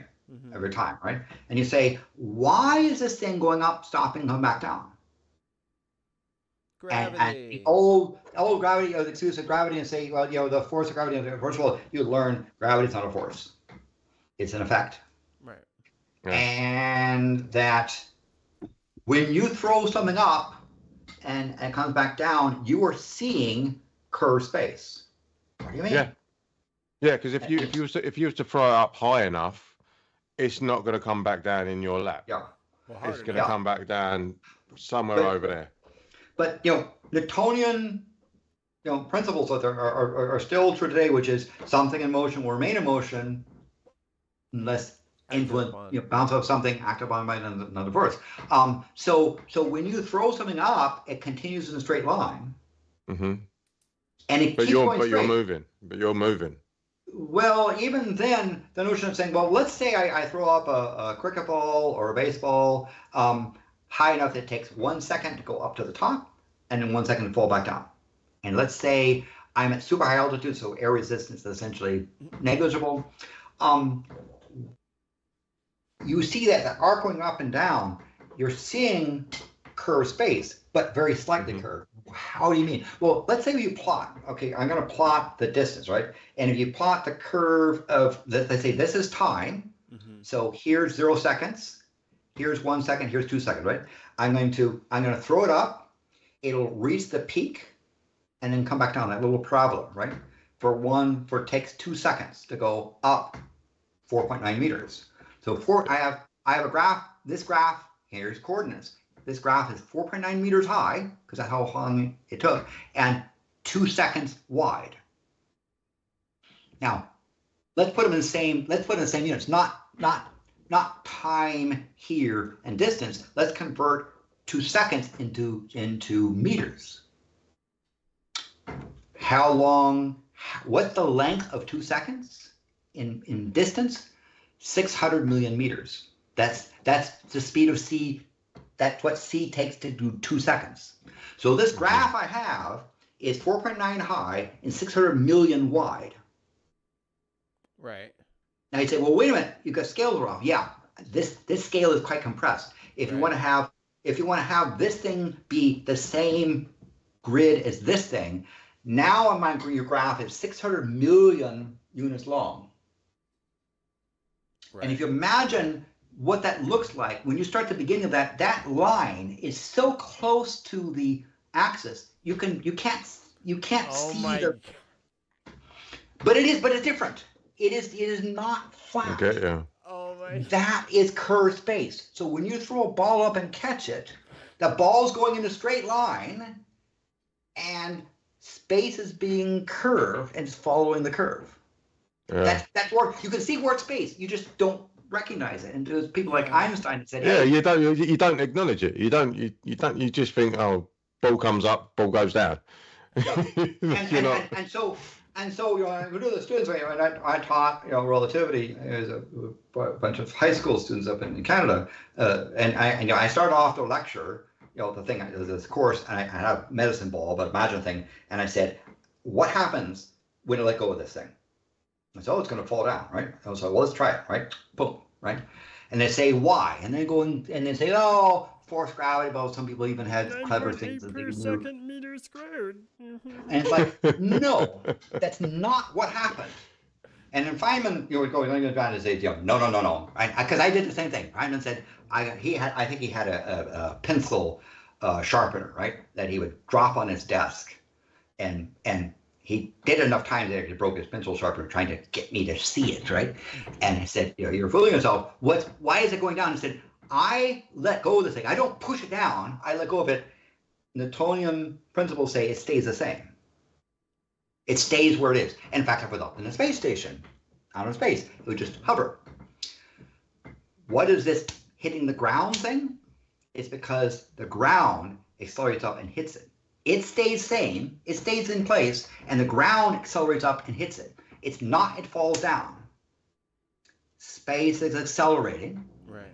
And really what you say is that the reason why this thing goes plunk is I let it go, it stays the same. The floor comes up and hits it. Wow. That's what's happening, right? It doesn't fall down, the floor is accelerating up. What do you mean accelerating? Just like if you're in an elevator and the elevator takes off and you feel that push, right? There's no difference between that and sitting on the ground with curved space accelerating upwards. That's why things fall down, because the ground comes up and hits them. It's the ground's fault. I'm the initial observer. I should stay where I am, and everyone should move around me. I'm gonna go downstairs and shout at the floor. Yeah. So there's a wonderful a cartoon. Leave me alone. of pigs. It's a Prozac for Swine cartoon where the pig comes in and sees their favorite coffee mug broken on the floor and says, "Hey, what happened? Why did you break my cup?" I said, "Oh no, I didn't do it. I merely nudged it off the edge, and the ground came up and hit it. It's the fault of the ground, not me." The ground did the rest. So anyway, it's but that's the thing we think about, in terms of universe from a relativity standpoint. But when you say, hey, there's this dark matter effect, whatever it is, that's causing gravity to do things that we can't really account for, and then there's a grid of space which is expanding, which is, in fact, when you sum all that stuff we don't understand, it's like 96% of the universe. All right, take it easy, Wayne. Thank you, Wayne. Yeah, I was just going to say before I do go, I would like to know from you, Landon, is there any sort of scientific epiphany that you had, or something that made you sort of like mind blown? Like, is there, through your education and through your research, is there something that's really made you go, wow? Mind blown. To me, when I realize I don't know something, like when we learned that the universe was accelerating, I remember where I was, where it used to be thinking, was the universe going to be open or closed, or going to collapse in or go out and float out in there. When I learned that the universe was neither, it was accelerating, it's like, where did that come from? Now, but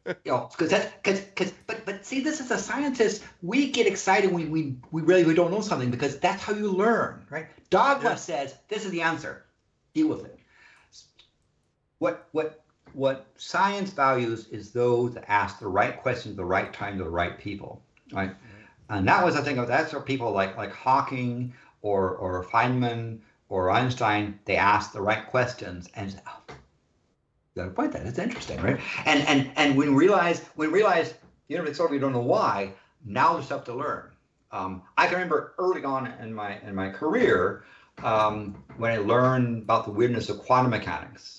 I was like, where did that come from? Because quantum mechanics is very unintuitive. It just seems wrong. And it seems like, if someone were designing the universe, this is a design flaw. This is a bug. It's not, the universe shouldn't, but it does, right? And language does a really poor job in handling things like causality and non-causality stuff. We don't have a really language to do things well, and unfortunately, language is imperfect where the math is there. You've heard the double slit experiment when you have like two, you have, let's say you have a screen behind you and you've got two little slits and you fire electrons and they cause an interference pattern in the back of the thing. And this, Feynman was saying, hey, okay, here's this thing, right?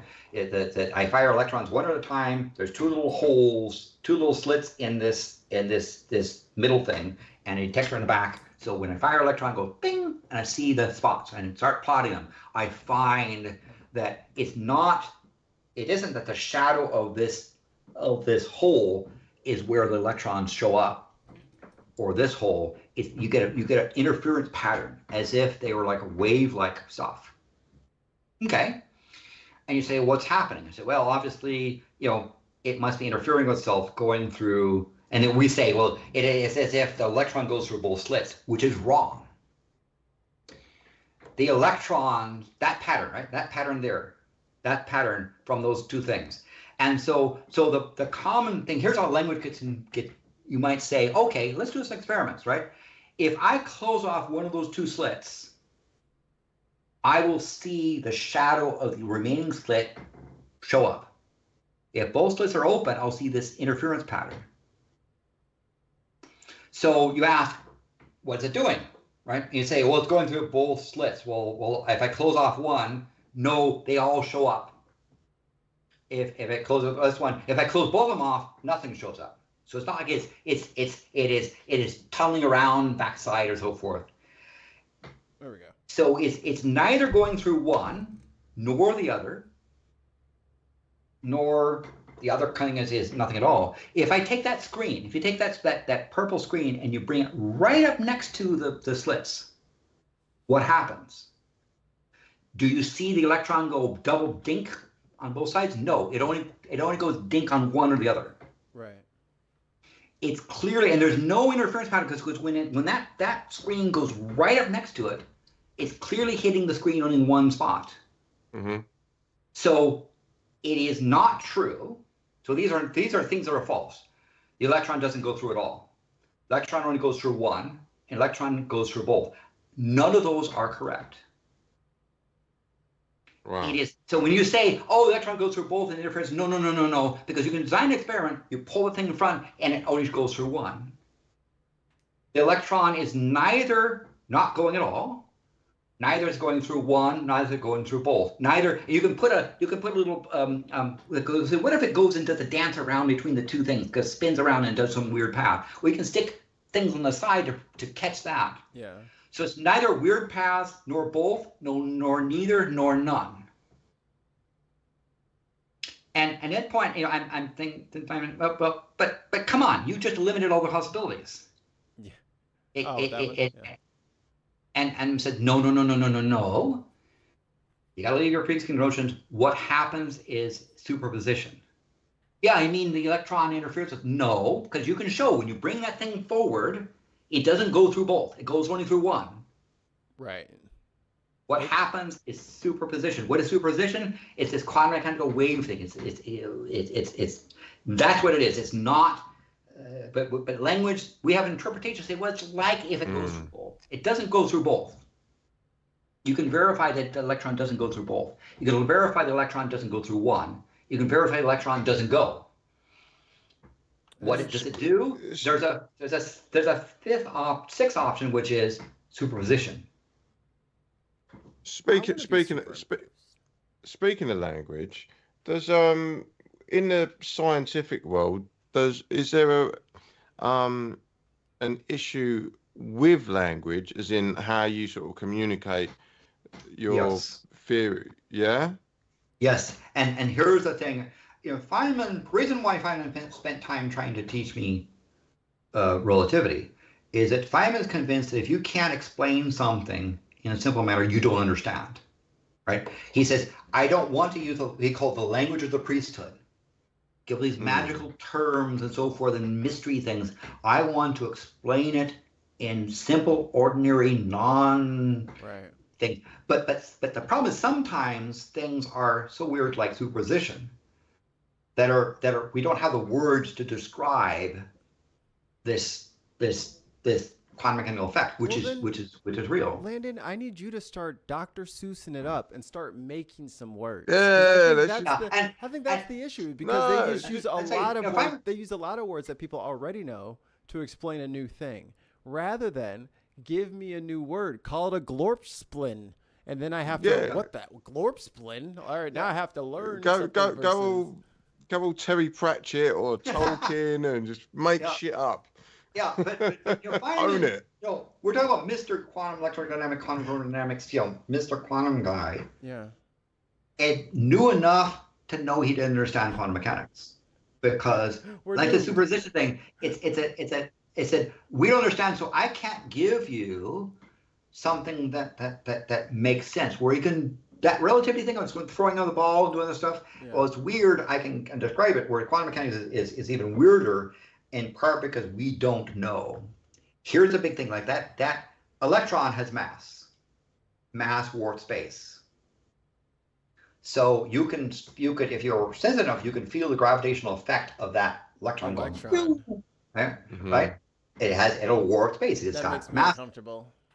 Now, if the electron is doing this weird dance of the superposition of neither going through one nor both nor neither, but superposition thingy that doing that pattern, what happens to the gravitational field, right? Do you feel as an electron, if the electron is like in the vicinity of those slits, do you feel the tug of it on one side or the other or both? Where can light pull itself? Can light pull other light? We don't really understand. That's weird.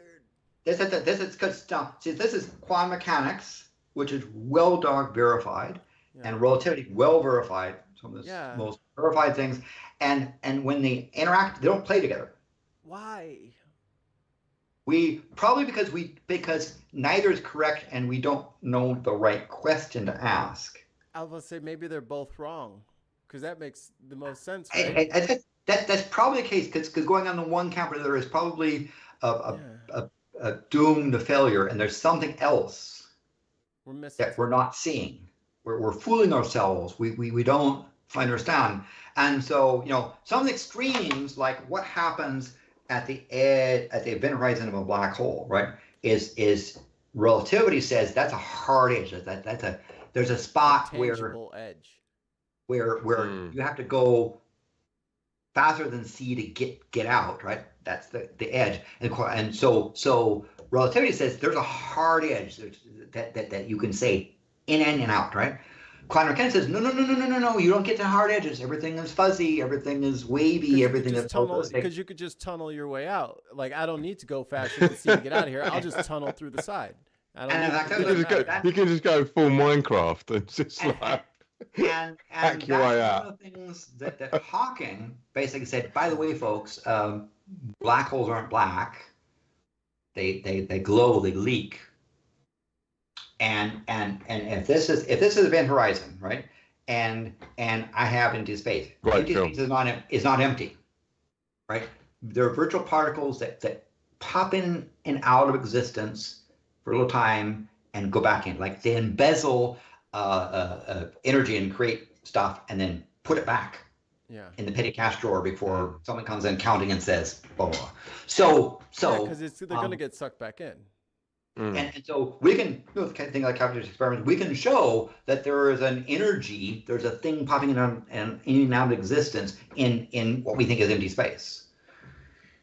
And that same stuff is happening near the edge of no return of a black hole.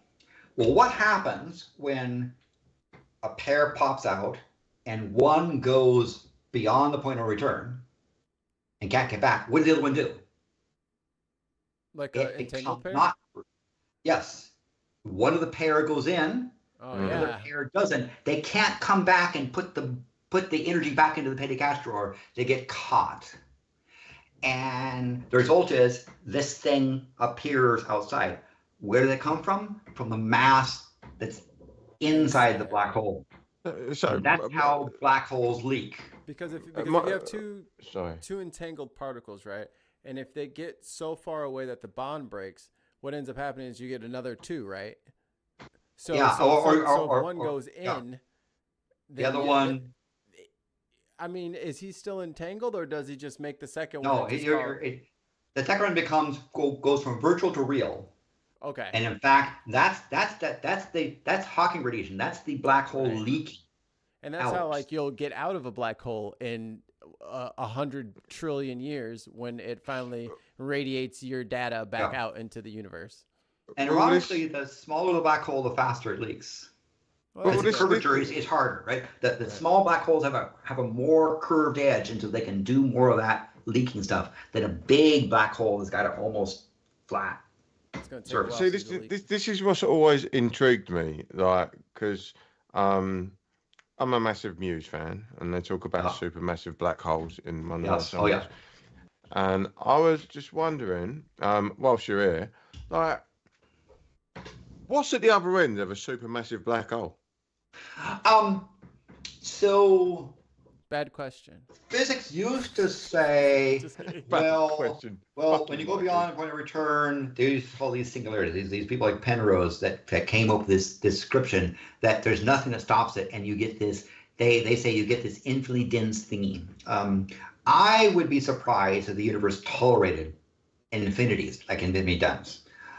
In fact, there are people that have now described, say, that Penrose is wrong, and that stuff inside the black hole is not at an infinite point in the center, but is in a different state, right? That the universe does things to say, no, we're not going to do infinity. Something else happens we don't quite understand. There are arguments that the shape of the thing inside is more of a donut that's spinning, because there are three things that come out of a black hole besides Hawking radiation. We can feel the gravitational field effect, right? That's the gravitational effect of being dense, right? Yeah. Charge is another thing. If there's electric charge, we'll feel the static charge of it. That's also leaks out. And spin, if it's spinning, the thing of operating is spinning, will feel the effect of space being tugged around it. Torsion. Right. That's right. And so beside the leaking, it's gravitational field, mass, spin, charge are affected outside. Why there's spin? Well, because stuff falls in, it doesn't just go straight in. It gets a spiral, so things spin up.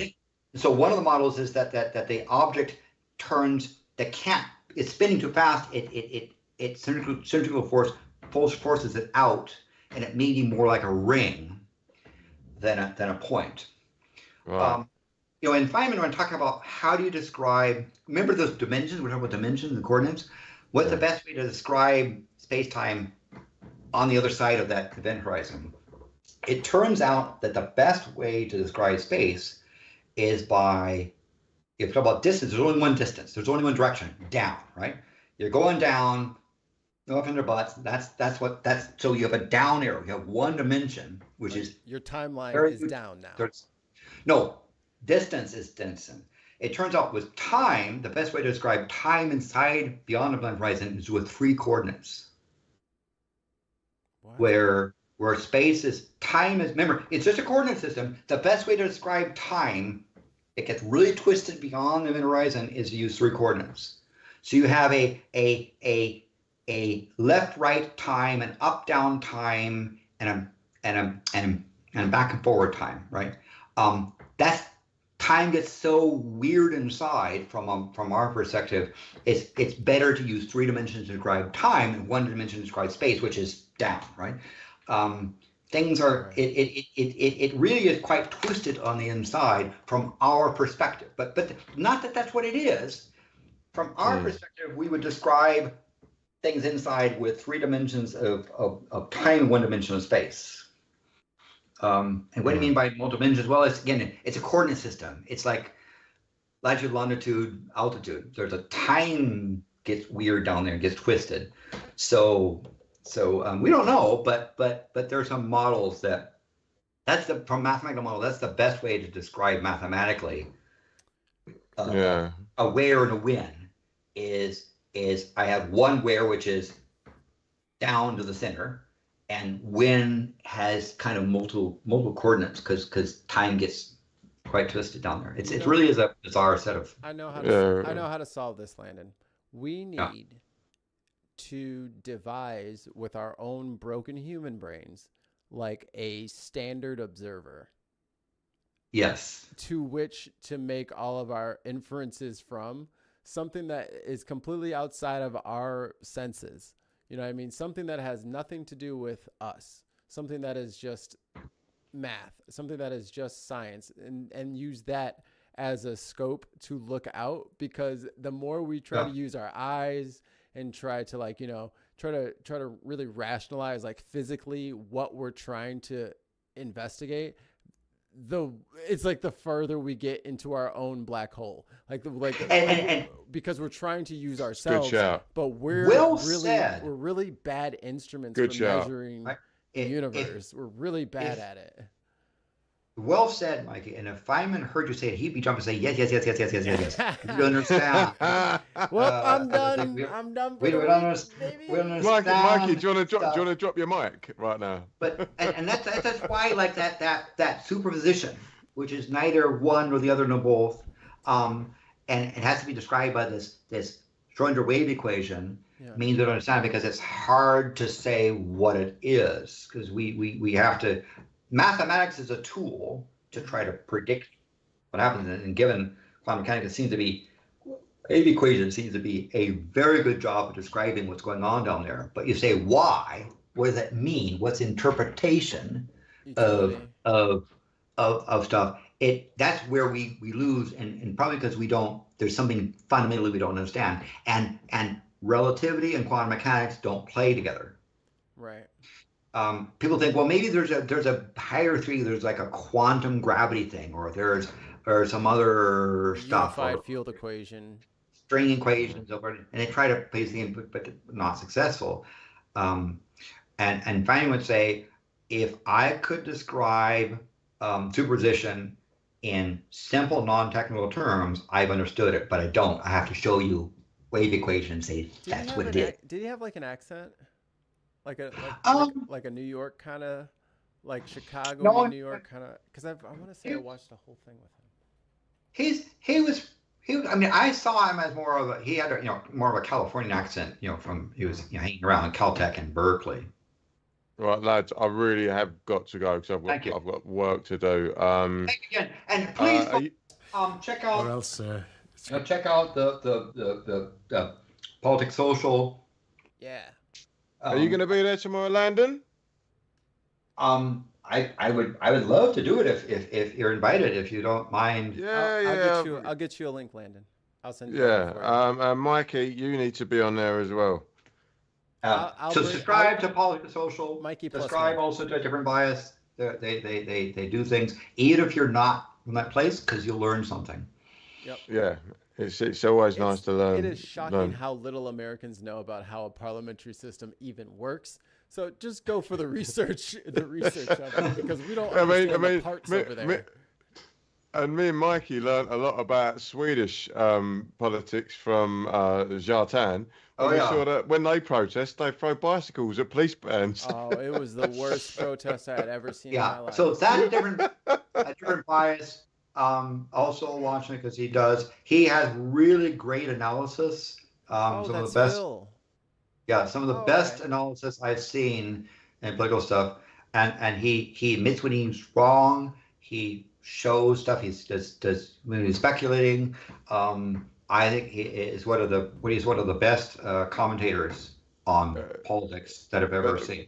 But Landon, you mentioned something earlier, which resonated with me because it's quite philosophical. You have to start from the place of saying to yourself, I don't know. Yes. And then that's how you learn, because And, otherwise your ego otherwise, gets involved. yes. And so if you sit there and say, why did Trump do what Trump does? You start with, I don't know. Yep. And then you observe the behavior. You can speculate, but you can also then say, and what's the consequences? You begin to ask questions. Even in politics, you can start with, I don't know. Other people probably know more. Maybe I can learn something. Maybe I can ask the right questions. Yeah, exactly. All right, gentlemen, I'm gonna go. I will hopefully see you both tomorrow. But I've got a shit ton of fucking work to do. Please, always a pleasure, sir. Get out of here. Shut up, Mikey. And we're going to start talking. All right, Mikey. If I wanted your opinion, I'd tell you it. Yeah. And Wayne, you can watch the thing later because I'm going to talk about my conversations with Ms. Harris. Yes. And then we're going to talk about the 12th Amendment. No worries. Well, I've already shared it on my Facebook already, so that's all out there. I've got it. All right. Be good, everyone. Ciao. Thank you again. All right. Fuck off. Get out of here. Get out of here. Get out of here. Yeah. All right. Thank you very much. Here. So if I can jump in to I've had the pleasure of interacting with Ms. Harris a couple of times. Yes. And describe this is back. I was an elected official in city of Sunnyvale, charter review, library board, city council, vice mayor, mayor pro tem, in that period of time. Yeah. There's a thing in the Bay Area, San Francisco Bay Area, San Jose Bay Area, called ABAG, Association of Bay Area Governments, because there you have congressional districts and school districts and fire districts and water districts and all college boards and hospital stuff all around that area, right? It's a complex set of stuff, and so ABAG is the collection of governments that get together, because sometimes this is centering around San Francisco in there. So that bay, you see San Francisco and San Jose, so it's centering around that spot. That's the region, the counties around the bay compose ABAG. So Ms. Harris was involved in the district attorney's office for there, and when I encountered her, she was a sort of assistant to the district attorney there, and she was one of the people that they would send her office to the ABAG meetings, because again it's like coordinate issues that are happening in the Bay Area. Now Sunnyvale was known for having a very innovative approach to public safety, right? Long before we can talk about defunding the police and blah blah blah, Sunnyvale does not have a police department. Sunnyvale does not have a fire department. Sunnyvale does not have a paramedics thing. We have public safety officers, somebody who's trained in law enforcement, somebody who's fully trained in fighting fires, and somebody who has EMT. Wow. So a member of public safety rotates between being in a squad car, being in the firehouse, and doing paramedic stuff.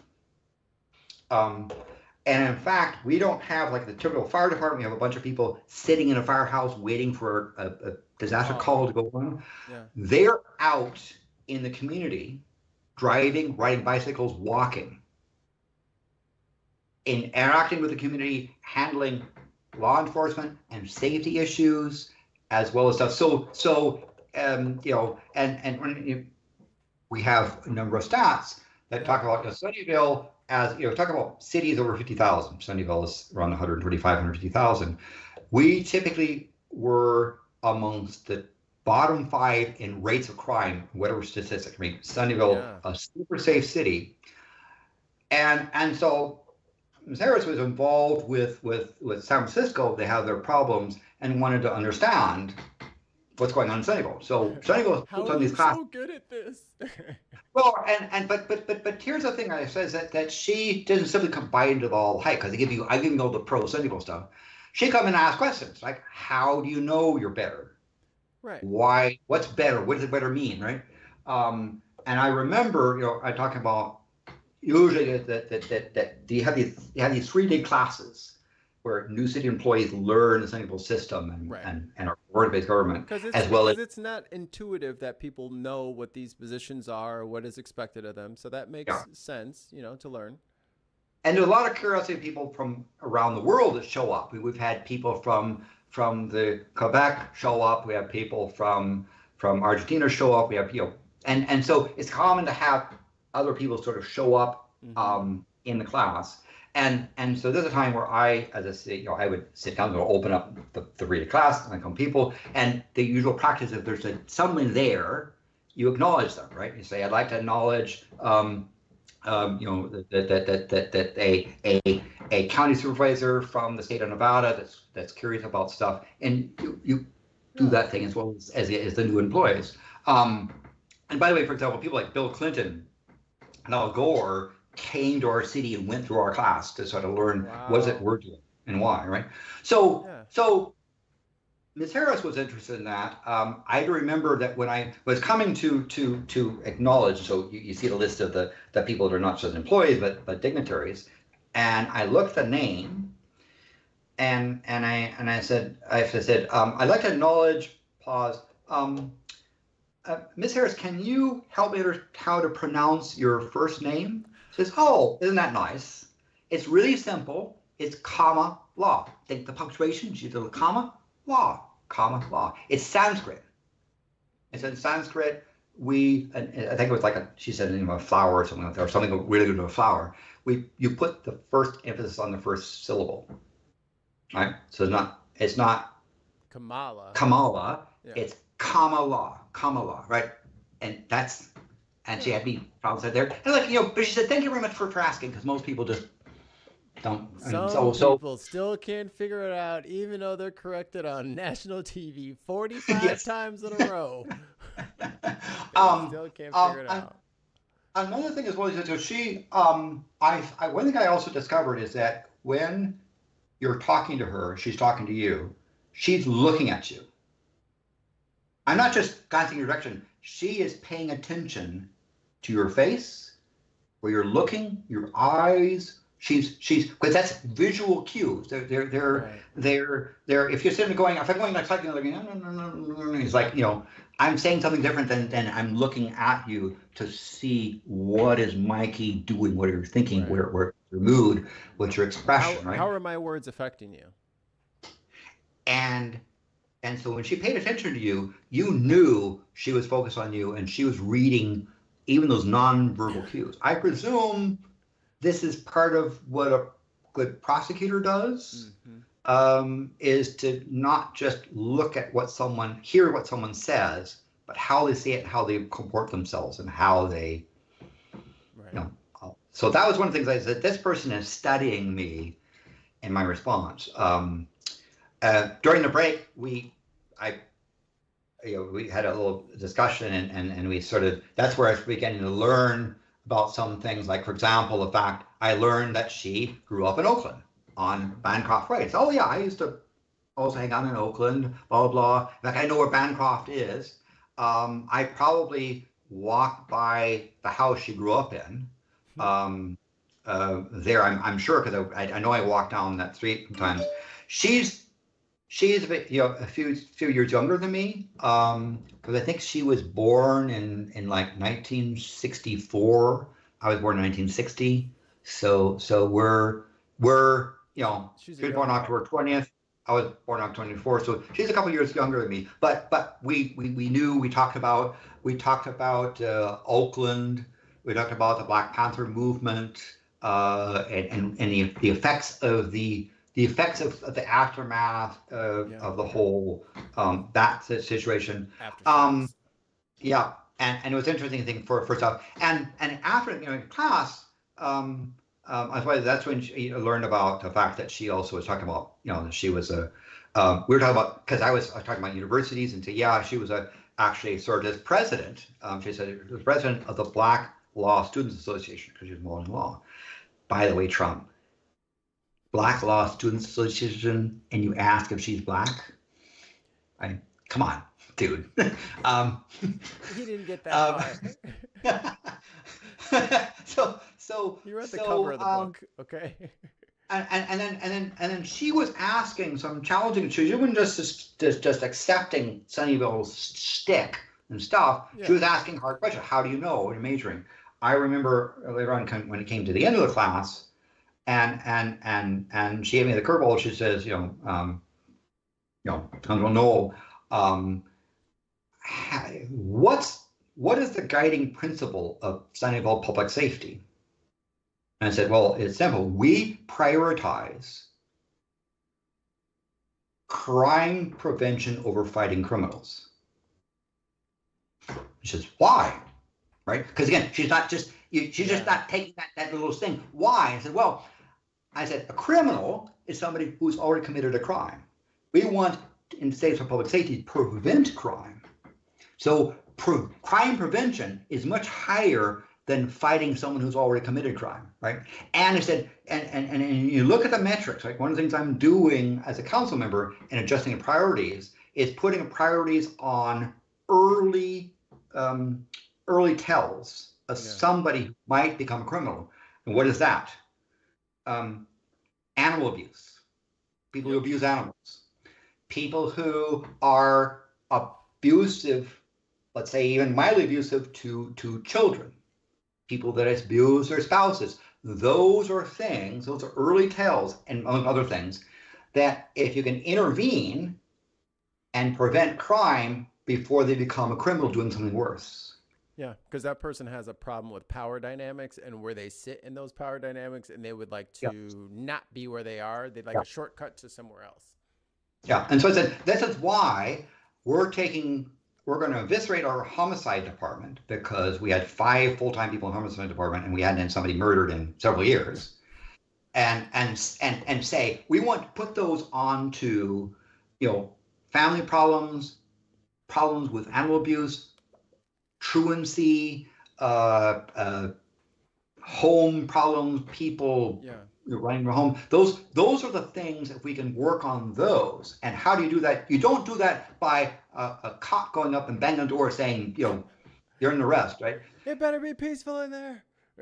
All of those people that normally would have been like in a firehouse or waiting in an ambulance for something to happen, not only are they in the squad cars, they're also walking the place. Their job is to learn who's there and to become a familiar fixture, to interact with the people, right? That if your interaction with public safety is something where they know you, you know them, you're gonna have a very different experience. Right. Even if you're one of the people that public safety tends to do bad things to, right? If you can establish a personal relationship, it's better. And so she was writing down a lot of stuff, and she asked some other very important questions, because he wasn't just buying that little stick, pushing back. Ms. Harris is not a pushover. She challenges you, especially if she's interested in what you're saying. Right. She will put you to the test, and she'll ask you probing questions to try to see, not because she's steadfast, but she wants to know, especially if there's something that she thinks is worth understanding. So you're saying that her on a debate stage is probably just not going to be her thing. She's probably just going to wilt under the hard questions about, things that she's been talking about for the last year. So later on, she ran, after I retired from politics to go back into science stuff. She ran for district attorney a couple of years later after I left the council. And then later on, she had to go to the state office to run for attorney general, right, in the state of California. And I learned about that. And so I contacted the paper attorney general and said, hey, if you're interested, Kevin, I think a lot of her, and I think she would do a fine job. I'd like to endorse. And he said, okay, we can put you on the list of endorsees and say, and walk precincts. What do you mean? He said, I'll go around the city and talk to people about my interactions with her. Really? Yeah. Just give me some precincts. I'll start walking, right? Doing real stuff, not just saying, oh, you can use my name. Right? And she won. What a novel concept. She won. It was like about a week and a half later, I got a call. Ms. Harris online saying, Landon, I understand that you actually took the time out of your busy schedule doing your sciencey stuff I don't think she's your science stuff. You didn't say science stuff. Yeah. And I want to just thank you for taking the time to help in my campaign, right? Again, that personal touch that she reached back to me and said thank you, right? I said sure, and best wishes. I know that she had a lot of stuff. One of the things I remember she did was she developed a hate crime unit where she was prosecuting, specifically a crew unit for prosecuting people who were victims, right? The LGBT, LGBTQ plus people that are being abused, that are that have a crime unit to help interact with those people to try to bring the perpetrators of serious crimes against this community to justice, right? And so she was very risk on that. She was very and so she put a lot of stuff back into trying to work San Francisco to approve things.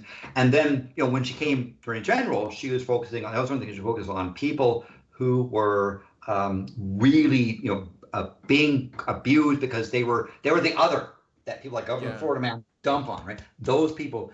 I know as well the big thing about they talk about sanctuary cities. One thing that Ms. Harris said was, if you are a victim of crime seeking justice, that needs to be addressed whether or not you're a citizen or an immigrant or here who is undocumented, right? Your status, if you are a crime victim seeking justice because you've been a victim of crime, your status as whether you're a resident or you've been here multi-generations or whatever is immaterial to your need to have justice, right? And so she was basically saying, we're not going to ask someone who has been raped, are you a citizen? What a monster! What a monster she was. Oh. People say, oh, she was defending illegally. No, right? And so she worked on right of citizen, people who had gone through criminal justice, try to bring those people out so they're not become perpetuals of crime again. I think maybe that notion of crime prevention is more important than punishing criminals is an important thing in their aspect. So when I learned that we had a Senate seat open and she was running for U.S. Senator, it was like, yes, right? So I climbed on board as well to help. She won, went to the Senate. And again, I was like, okay, she's because it's one thing to be Bay Area, then the state has a different scope. Right. Now at the federal level there. And then I heard, there was a presidential race. I was not really a Biden. I didn't dislike Biden. It's just his politics aren't my cup of tea. Right. But when Biden selected Harris for his running mate, I was really stoked. And again, I came back, I sent a message there saying, hey, remember me? I was like, oh yeah, blah, blah, blah. So I was thrilled that she became vice president. And then I became overjoyed. I was overjoyed when I learned Biden stepped down and she's now aggressively running for president. I think Ms. Harris quite she's and there's a lot to her, right? Yeah. At both how she cares about people and her roots and paying attention to those sort of things. I think as a world leader, she'd be very, very effective. Walz, a little less, but he's an interesting counterpoint, and they seem to have a really good chemistry together. It's funny that you say that. Mark, who's on Unbox Politics, the Wednesday night show, guys, he's in Minnesota, and he was like, "Oh, cool. I hope Walz gets it, but I also hope Walz doesn't get it because then we'll have to get a new governor." And I kind of like him as governor. He's been doing a lot of good around here, and it's like, that's how we felt in Illinois with Obama, so sucks to suck. Yeah. The good ones leave. I guess, Obama actually was Michelle Obama that I encountered, right? I encountered her at a state Democratic convention, spoke. I was super, super impressed with her. And it was saying like, somebody from Illinois coming over to this California convention. Yeah. And I was like, wow, this person is really on ball. I wonder if this person can play nationally. And her thing is like, no. My focus is on my family. And you should talk to Barack. I am focusing on family because to me, that's the most important thing, right? And I know that but I was impressed with her, and that's how I learned about Barack Obama. The Republicans, the grand old Putiners, they are very lucky that Michelle has no political ambitions. Yes. She can turn a room like you ain't seen before. She is quite powerful when public speaking, and and don't forget, she's not a slouch. She's not just a stay-at-home mom. She's quite the accomplished law professor herself. She didn't go quite as far into the constitutional stuff as Barack did, but she's no slouch. Like black girls have all the degrees these days. That's the yes. So I'm really hopeful that the campaign. So one of the things is when Obama's endorsed Harris-Walz, there's a whole bunch of there's really great savvy political people that came on board that weren't really comfortable with Biden, because one thing about Biden as a person is that he does not like confrontation, and he wants to be respectful of somebody even if they are disrespectful back, right? And insulting him to his face. Yeah, Harris doesn't take crap. And so now the other thing, by the way, we had a conversation actually when it was senator, and I said we were talking about the fact that women get first named. Yeah. Right.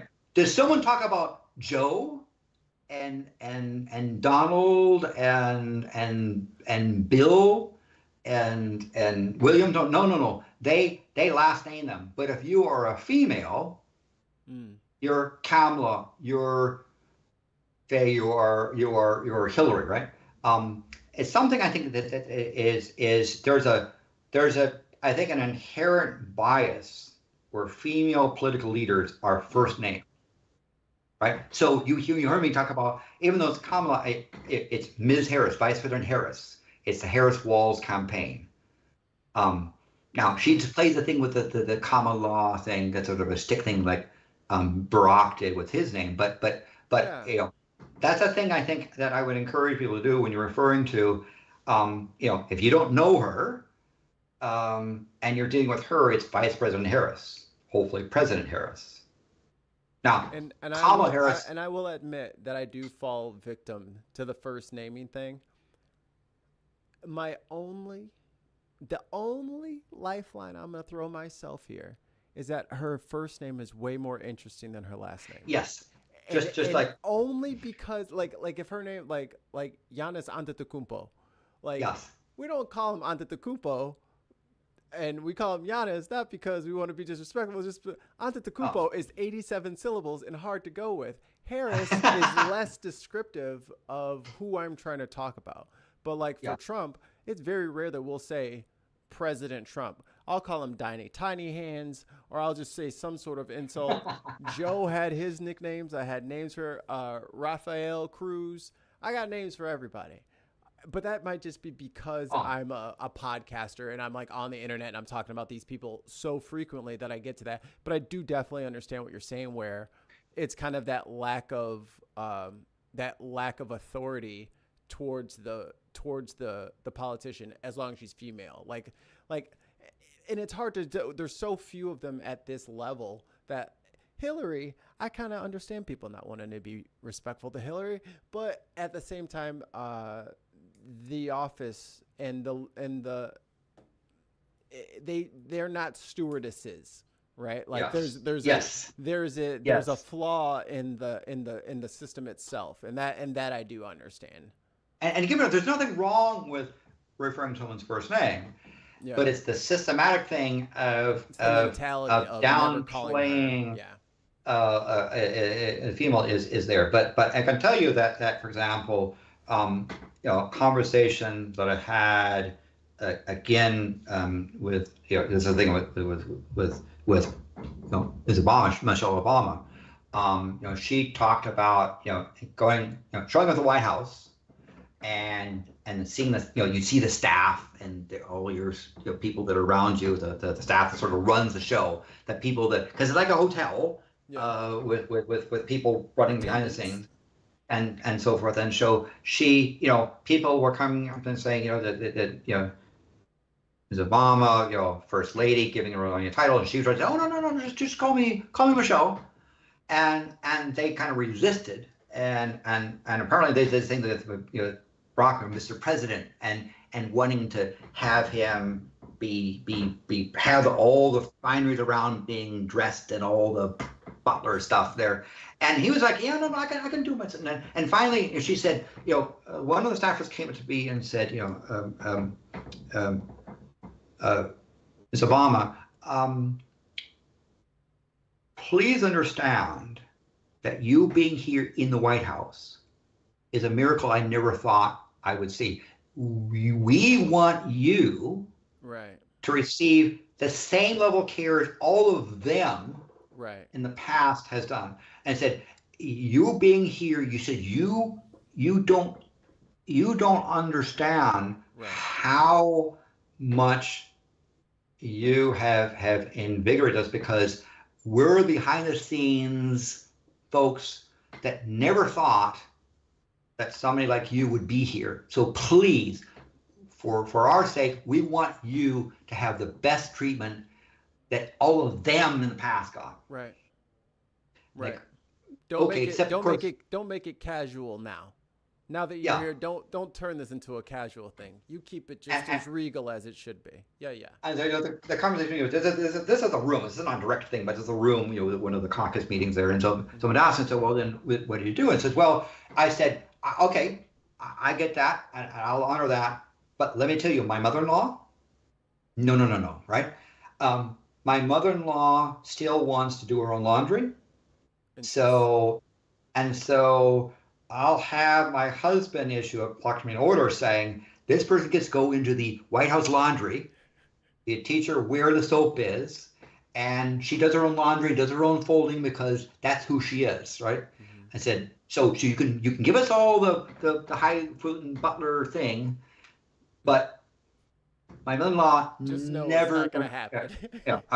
I'm sorry. I'm referring to it's her mother, right? Barack's mother. I'm sorry, I misspoke there. But her mother said, "My mother, no." And my two girls are going to help her,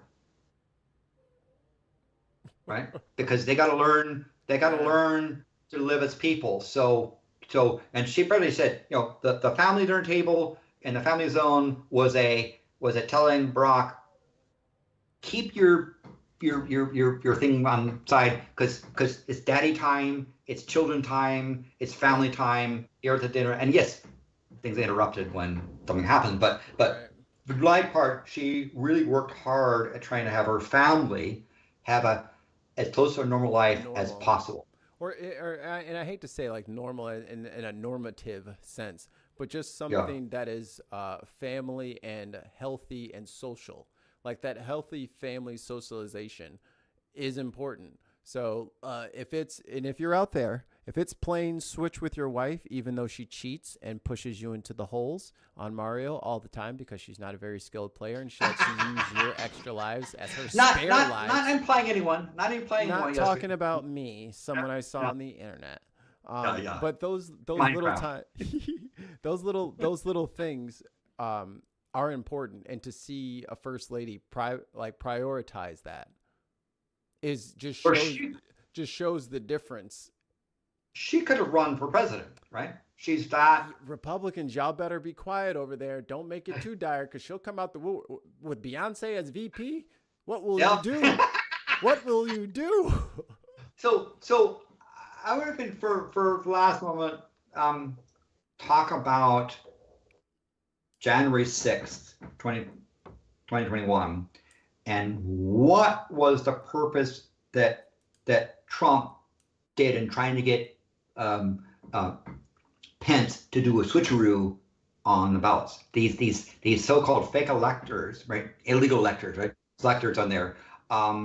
Why did it happen? And people focus on the riot, which is really critical to the insurrection that occurred, attack on the Capitol. But the question is, what was Trump really trying to achieve? Besides, there was a purpose. Right? Well, I want to just delineate one thing real quick, because we say Trump, but we mean his administration. I don't think Dinglehopper Cheeseburger Hands is smart enough to concoct any of this. He hasn't read a book probably since college, all the way cover to cover. He has not probably read a whole book since 1971. I don't think he could have came up with this, but I think the guy who just got tried, I forget his name, but Steve Bannon was a part of it. Stephen Miller. Vermucci was another one. Heritage Foundation, his fingerprints are all over this. Remember the Tea Party people who lost and they thought Sarah Palin was going to be that ticket to bring them all over well, they've been salty for over a decade and a half now, and they have this useful idiot. And so this is the culmination of their backdoor. Like, these are the fringiest of the fringe conservatives. Like, I'd never, like, John McCain would never. Mitt Romney would never. All of these guys would never. But there is that hyper nerd law technical side that has been lurking on the underbelly of the Republicans this entire time. Excellent point, Mikey. And I think, say that one of Trump's inner circles came to him in probably in the December timeframe and said, Mr. President, I have a way that you can remain as president. You can win. No matter what. And Robert's intentions, well, if you can have your vice president do this, we'll take care of the rest. So you're right. I don't think Trump had the intention passing to do it. More like he heard, I can remain president, he can remain president. Okay, go ahead and do that. And then they said, all you have to do is get Pence to do this thing, and then we'll take care of the rest, right? Yeah. Now, behind the scenes, they were going to senators and Congress members to get them ready because Raphael. Yeah. Raphael. That's why I will never call him Ted Cruz again until he confesses his sins. He lied, and he tried to draw out the counting of the delegates. Like, can't we just wait? As if he didn't get on that email train, and as if he didn't know that he was a part of this corruption, part of this distraction to try to delay the delegate count. So what was going on? Well, first of all, as everyone know, only 538 people vote for president. Correct. And vice president. You have never voted for president. No. I never voted for president. I've never been an elector, right? Only 538 people get to vote for president and vice president. Their votes are done at the state houses. The election is not in November. That's for each state to try to figure out whose electors they want to represent the state. Those people go to the state house in December and cast votes, and those votes get transmitted to Congress. They show up. There's actually 6 copies of the votes, right? Goes to the governor, goes to the archives, blah, blah, blah. It's in triplicate. It's got the yellow, the pink, the maroon. Yeah, and talk about all those sets there for stuff. They get transmitted there. It gets recorded in office. The district, the federal judge of that area gets a copy, right? National Archives. So comes into this. Do they keep that on display anywhere? Because I think that would be. Yeah, you can find. That'd be like an interesting thing to like see the ballots election by election. And who got because what happens if you, Mikey, want to run for president and you meet the qualifications, you have 51 races, DC and the 50 states. In the states. You have to file papers for, right? And so you go to a place like Massachusetts, you got to file papers in Massachusetts, right? And your papers say, if elected, right? If you're in the state of Washington elected, these are the slate of electors, right? Or you say, my party will nominate the slate of electors. Okay. Right?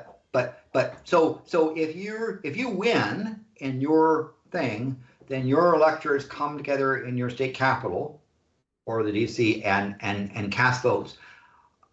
What happens next is you get a joint session of the House of Representatives and the Senate come together in the House chamber, because that's big enough to hold it. And the vice president is the presiding officer of the officiating, with the sitting next to them is the Speaker of the House. They elect 4 tellers, counters, right? And so they say, well, 2 Republicans, 2 Democrats. So out of the chamber, they say, these are the people who are going to be counting, right?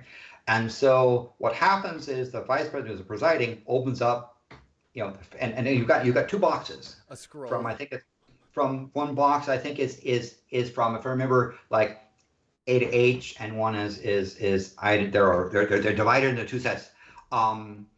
And so you open up the thing in the first, again, in alphabetical order. They might say State of Alabama. It opens it, say State of Alabama, opens up the thing, and it's from the state saying State of Alabama has these many people voting so and so for president, so and so for vice president. Right? They read out the thing. Right. And there's a pause. Or the thing is going to say, does anyone have any objection, anything to say? And if nothing, the teller should say record it, right? Into the bucket. Yeah. And so they're padding piece of paper, all these tally sheets. You can go back to Thomas Jefferson and see the recording of his ballot stuff there about the time. The way it works with the 12th Amendment is that and the Congressional Act, we're following this process, is at that time, if a senator and a House of Representative person says, I like to be recognized for purpose. I think there's shenanigans on the Georgia set, and I object, right? Is there a second? So you have to have someone from their chamber do the acceptance, right? Here we go. Now, so part of it is the 12th Amendment, part of it is the procedures, the law that covers this act. Right. It's changed, by the way, recently. So all you have is, and what can happen? What can happen if somebody objects, right? The way it happens, if you, no, I'm looking, I'm reminding myself of the act there. Okay. But what can happen?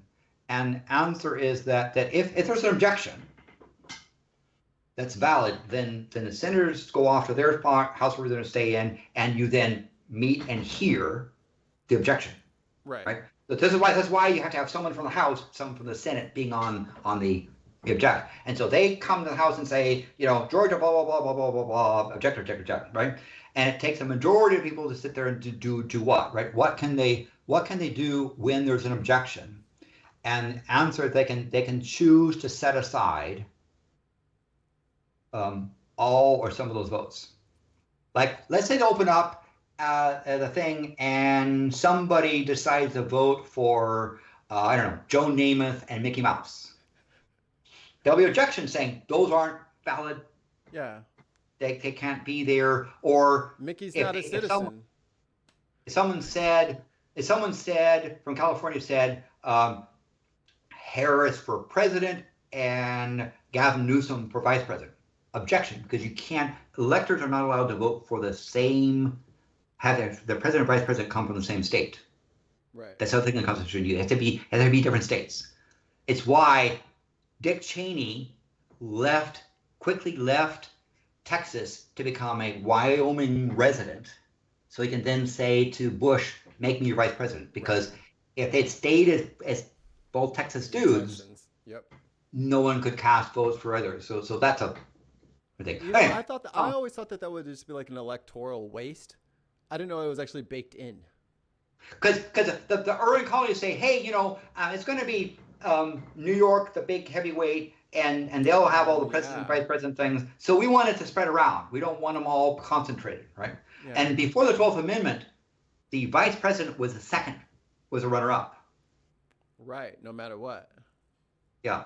So the ultimate change to say no, it's separate. Do you think that that's a good thing, or do you think that that's to be something that, I guess it would attract different people, right? Because you would have to be willing to work with the other side, because you don't know, like, you can't just dog them out and say that they're a Marxist, terrorist, la da da da da, because you'll be sitting in the office with them for the next 4 years if things don't go the way you want. One of the reasons why the 12th Amendment was considered was the peril that the president had with the vice president. Right? Remember we talked about this person named Aaron Burr. Oh my God, I forgot about was that. known for shooting people, right? And the notion of imagine it's Mikey is for president and Donnie is vice president. Oh no! And Donnie could have something. Maybe Mikey slips on a banana peel, right? In Minecraft. Falls out a window, Putin style, right? So they said this is not a good idea. Yeah, defenestration is definitely back on the drawing board. So 12 Amendment said no. There are two separate votes, right?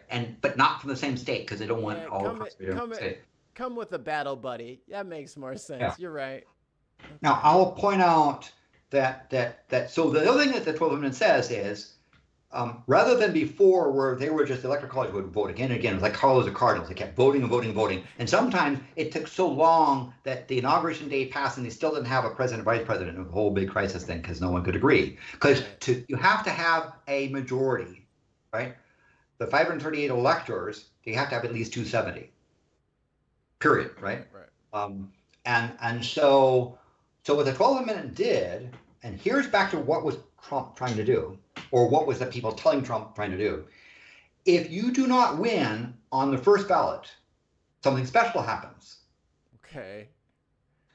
And here's what people is the House of Representatives selects the president, and the Senate selects the vice president. You know, I remember that like little thing from like back in 8th grade. But it gets worse. It gets worse. It gets worse, right? Yeah. So the vice president is a matter of saying, every senator casts a vote for vice president. And 100 senators, you need 51 votes, right? So the Senate votes until someone gets 51. That's how the vice president gets done. And it could be, anyone who qualified to be vice president, not just the electors, because it failed. So, and if you think about, the senators vote on party lines, you could probably guess what might happen given the makeup. The House of Representatives is different. In the House of Representatives, there are 50 votes cast. So DC not being a state doesn't count. 50 votes cast. And you need to have 26 to be president. How is it done? Well, the Congress members from a state get together and decide who's going to win. Yeah. How are they going to cast, right? And so you can imagine, let's say that the House of Representatives people vote along party lines or their party allegiance, right? In 2021, by the way, it's the new Congress. Right? The Congress gets selected, sworn in on January 3rd, because the change amendment, and January 6th is when they count. So it's a new Congress is showing up. Oh yeah. And so Trump could become president if there is 26 states for which there's a majority of Republicans. Now, some states get an even balance. So basically that state gets to, by the way, this is called a contingent election. So look up on Wikipedia, contingent election. I'm describing what a contingent election. This is what Trump's followers were trying to do. They wanted Pence to sit there and say, well, this Georgia thing, they tried to do this thing, but I think this is wrong. This is the one I'm going to read because I'm going to pay attention to this fake electors, right? To which you get an objection. They go to there, and what can the Congress do when they object? They set aside the state. One or all of the things. You don't change it. You just say we're not going to count. Skipping until he gets to 26 or 27, and then they'll stop. No. What will happen is it's in the electoral college count. The election that occurs with the tellers is no one gets 270. So senators go off, select a president. Congress, House of Representatives stay here, state by state, and elect a vice. Senators elect a vice president. Senate. House of Representatives. At that time, when you look, if you said people vote by state, Trump would have won with 28 votes. There were 28 states for which there was a majority. There were 2 states were balanced. So the state will say, vote for this or that, or basically the third. Split. The third thing is basically, and the procedure is that they will sit there and And the term, I guess the term is that they become essentially, yeah, it's indecisive, right? There's no decision. And so what Trump wanted to do was to create objections by substituting fake electors to cause objections to be raised, to go off, set aside enough electoral votes so that Biden-Harris wouldn't get 270.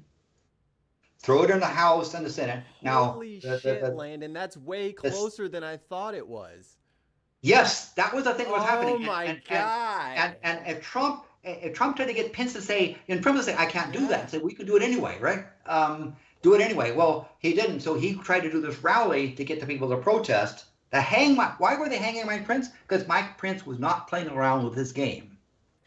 Wow. So if you looked at how it does now, let's say again, we don't know how the Congress is going to come out after the election. Let's pretend it's the current Congress that votes. Okay.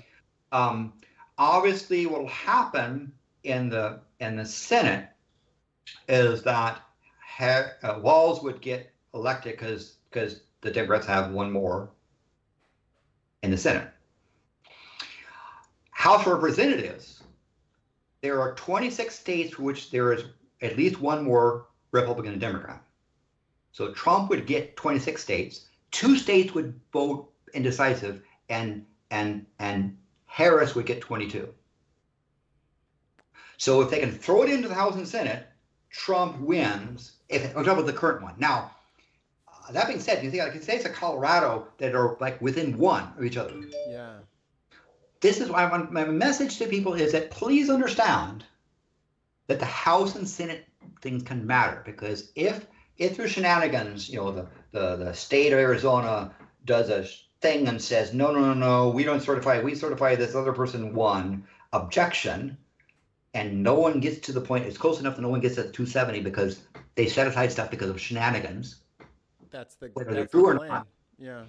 Then the question is, are there 26 states or more that will have a majority of Republican members of Congress? If so, you could have Trump as president and Walz as vice president, because the Senate, it depends on how they, and the Senate's up for grabs as well, right? That's the thing. So you can fail to get the popular vote because that doesn't matter. You create confusion. They cheated. Yeah. Not certification games that cause us. Now, one thing that happened is today it's not one member of the House and Senate. It requires 20%. So it would require 10 senators and 87 House things to sign on saying we object.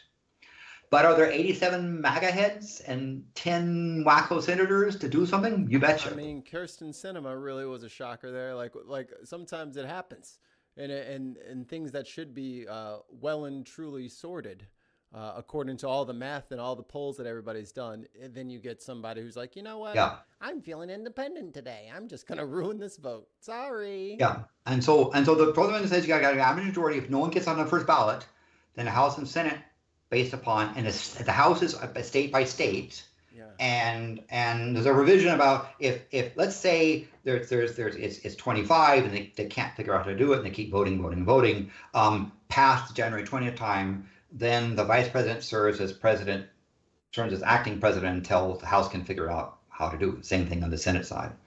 But that's the game that they played. That's why they wanted Pence to do that snickeroo.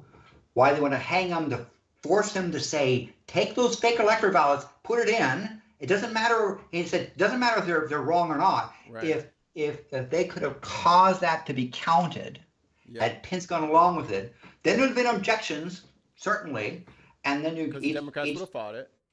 Yeah, and you go to the House and Senate, and all you have to do is basically have majority in both chambers say, no. We're object to this, the way the ballot of Georgia set it aside. You keep setting aside enough, no one gets 270, throws in the House and Senate, and that's who selects your president. You think people lose their crap because of popular vote, not understanding. Wait until the House and Senate selects it. So bottom line is, who is elected to Congress matters a big deal. And we could have Ms. Harris as vice president presiding over a poop fest of MAGA heads that are trying to get objections to set aside enough things because they think if it turns out there are 26 or more states where the majority of House Representatives people, they will force it to the House and Trump will be president. And it'll be legal. It'll be legal. Are you with me for the call for a constitutional convention? We need to chuck this old bird out. We need a definite overhaul. I think so. I think we're modern enough for one person, one vote. Everybody has access to the same information now. You can travel freely throughout the country now. Exactly. And Alexander Hamilton was pushing the line of each congressional district selects their own elector, not this winner-take-all stuff. Yeah. And he was actually working on a council amendment before Aaron Burr shot him and killed him. And that was one of the things he was actively doing, and one of the things he was fighting against Burr about. I have reached my limit. I have a meeting to go to in 2 minutes, so don't take my word for it. Read the 12th Amendment. I'll put the link in the chat for you noobs. And who gets elected to the House and the Senate matters a great deal as to whether or not Ms. Harris and Walz will be president and vice president, or it's some combination of Donnie and couch lover. Oh, couchy poo. Or some combination there. We should call him Love Seat. So thanks again. I wanted to give you as to what this is the reason why the whole pressure, the game they were playing. Yeah. You're right. Trump is not smart enough to figure it out to do. This was someone with me here saying, Trump, if you get this to do that and cause it to happen, then you'll go to the House. Trump would have won state by state on the House. Yeesh. Thanks, Mike Pence. I'll buy you a beer next time I see you around. When you and Mother are out somewhere, make sure if you see Mike Pence, shake his hand, tell him thanks for democracy. We needed it. So there's a law governing how the joint session works. The law now says 1/5 of each House and Senate has to sign on, but there's still enough wackos to do that. And it says that presiding officer, Kamala, can only kind of preside. They can't decide to do any switcheroo stuff. That's right out. But still, there's other plans which watch for shenanigans. Thank you very much. Thank you so much, Landon. We always love having you on. We always go a little bit extra, but I feel like it's always worth it. Maybe we'll not wait 2 years before we invite you back next time. Please back. Maybe we could have a thing of either election night, and electrical come in, or even the January 6th. Tell her watching what happens. That might be a thing to do live stream and commentary on. So thanks again. Who knows what'll happen this time on January 6th. And we will see you guys next time. Thank you guys so much. Go and check out Elena. What's the name of your channel? Our Favorite Universe. Our Favorite Universe, but also do Politics Social and different back to those other things, as well as this channel. Right, subscribe. Hit the button. Right, it doesn't cost you anything, it's and free. It helps them out. And if it makes them feel good. And you could always change your mind later, but I don't think you will. I think once you get a dose, you'll love us. All right, we're gonna go eat and all that stuff. So we'll see you guys on the other side. Bye bye. Thank you.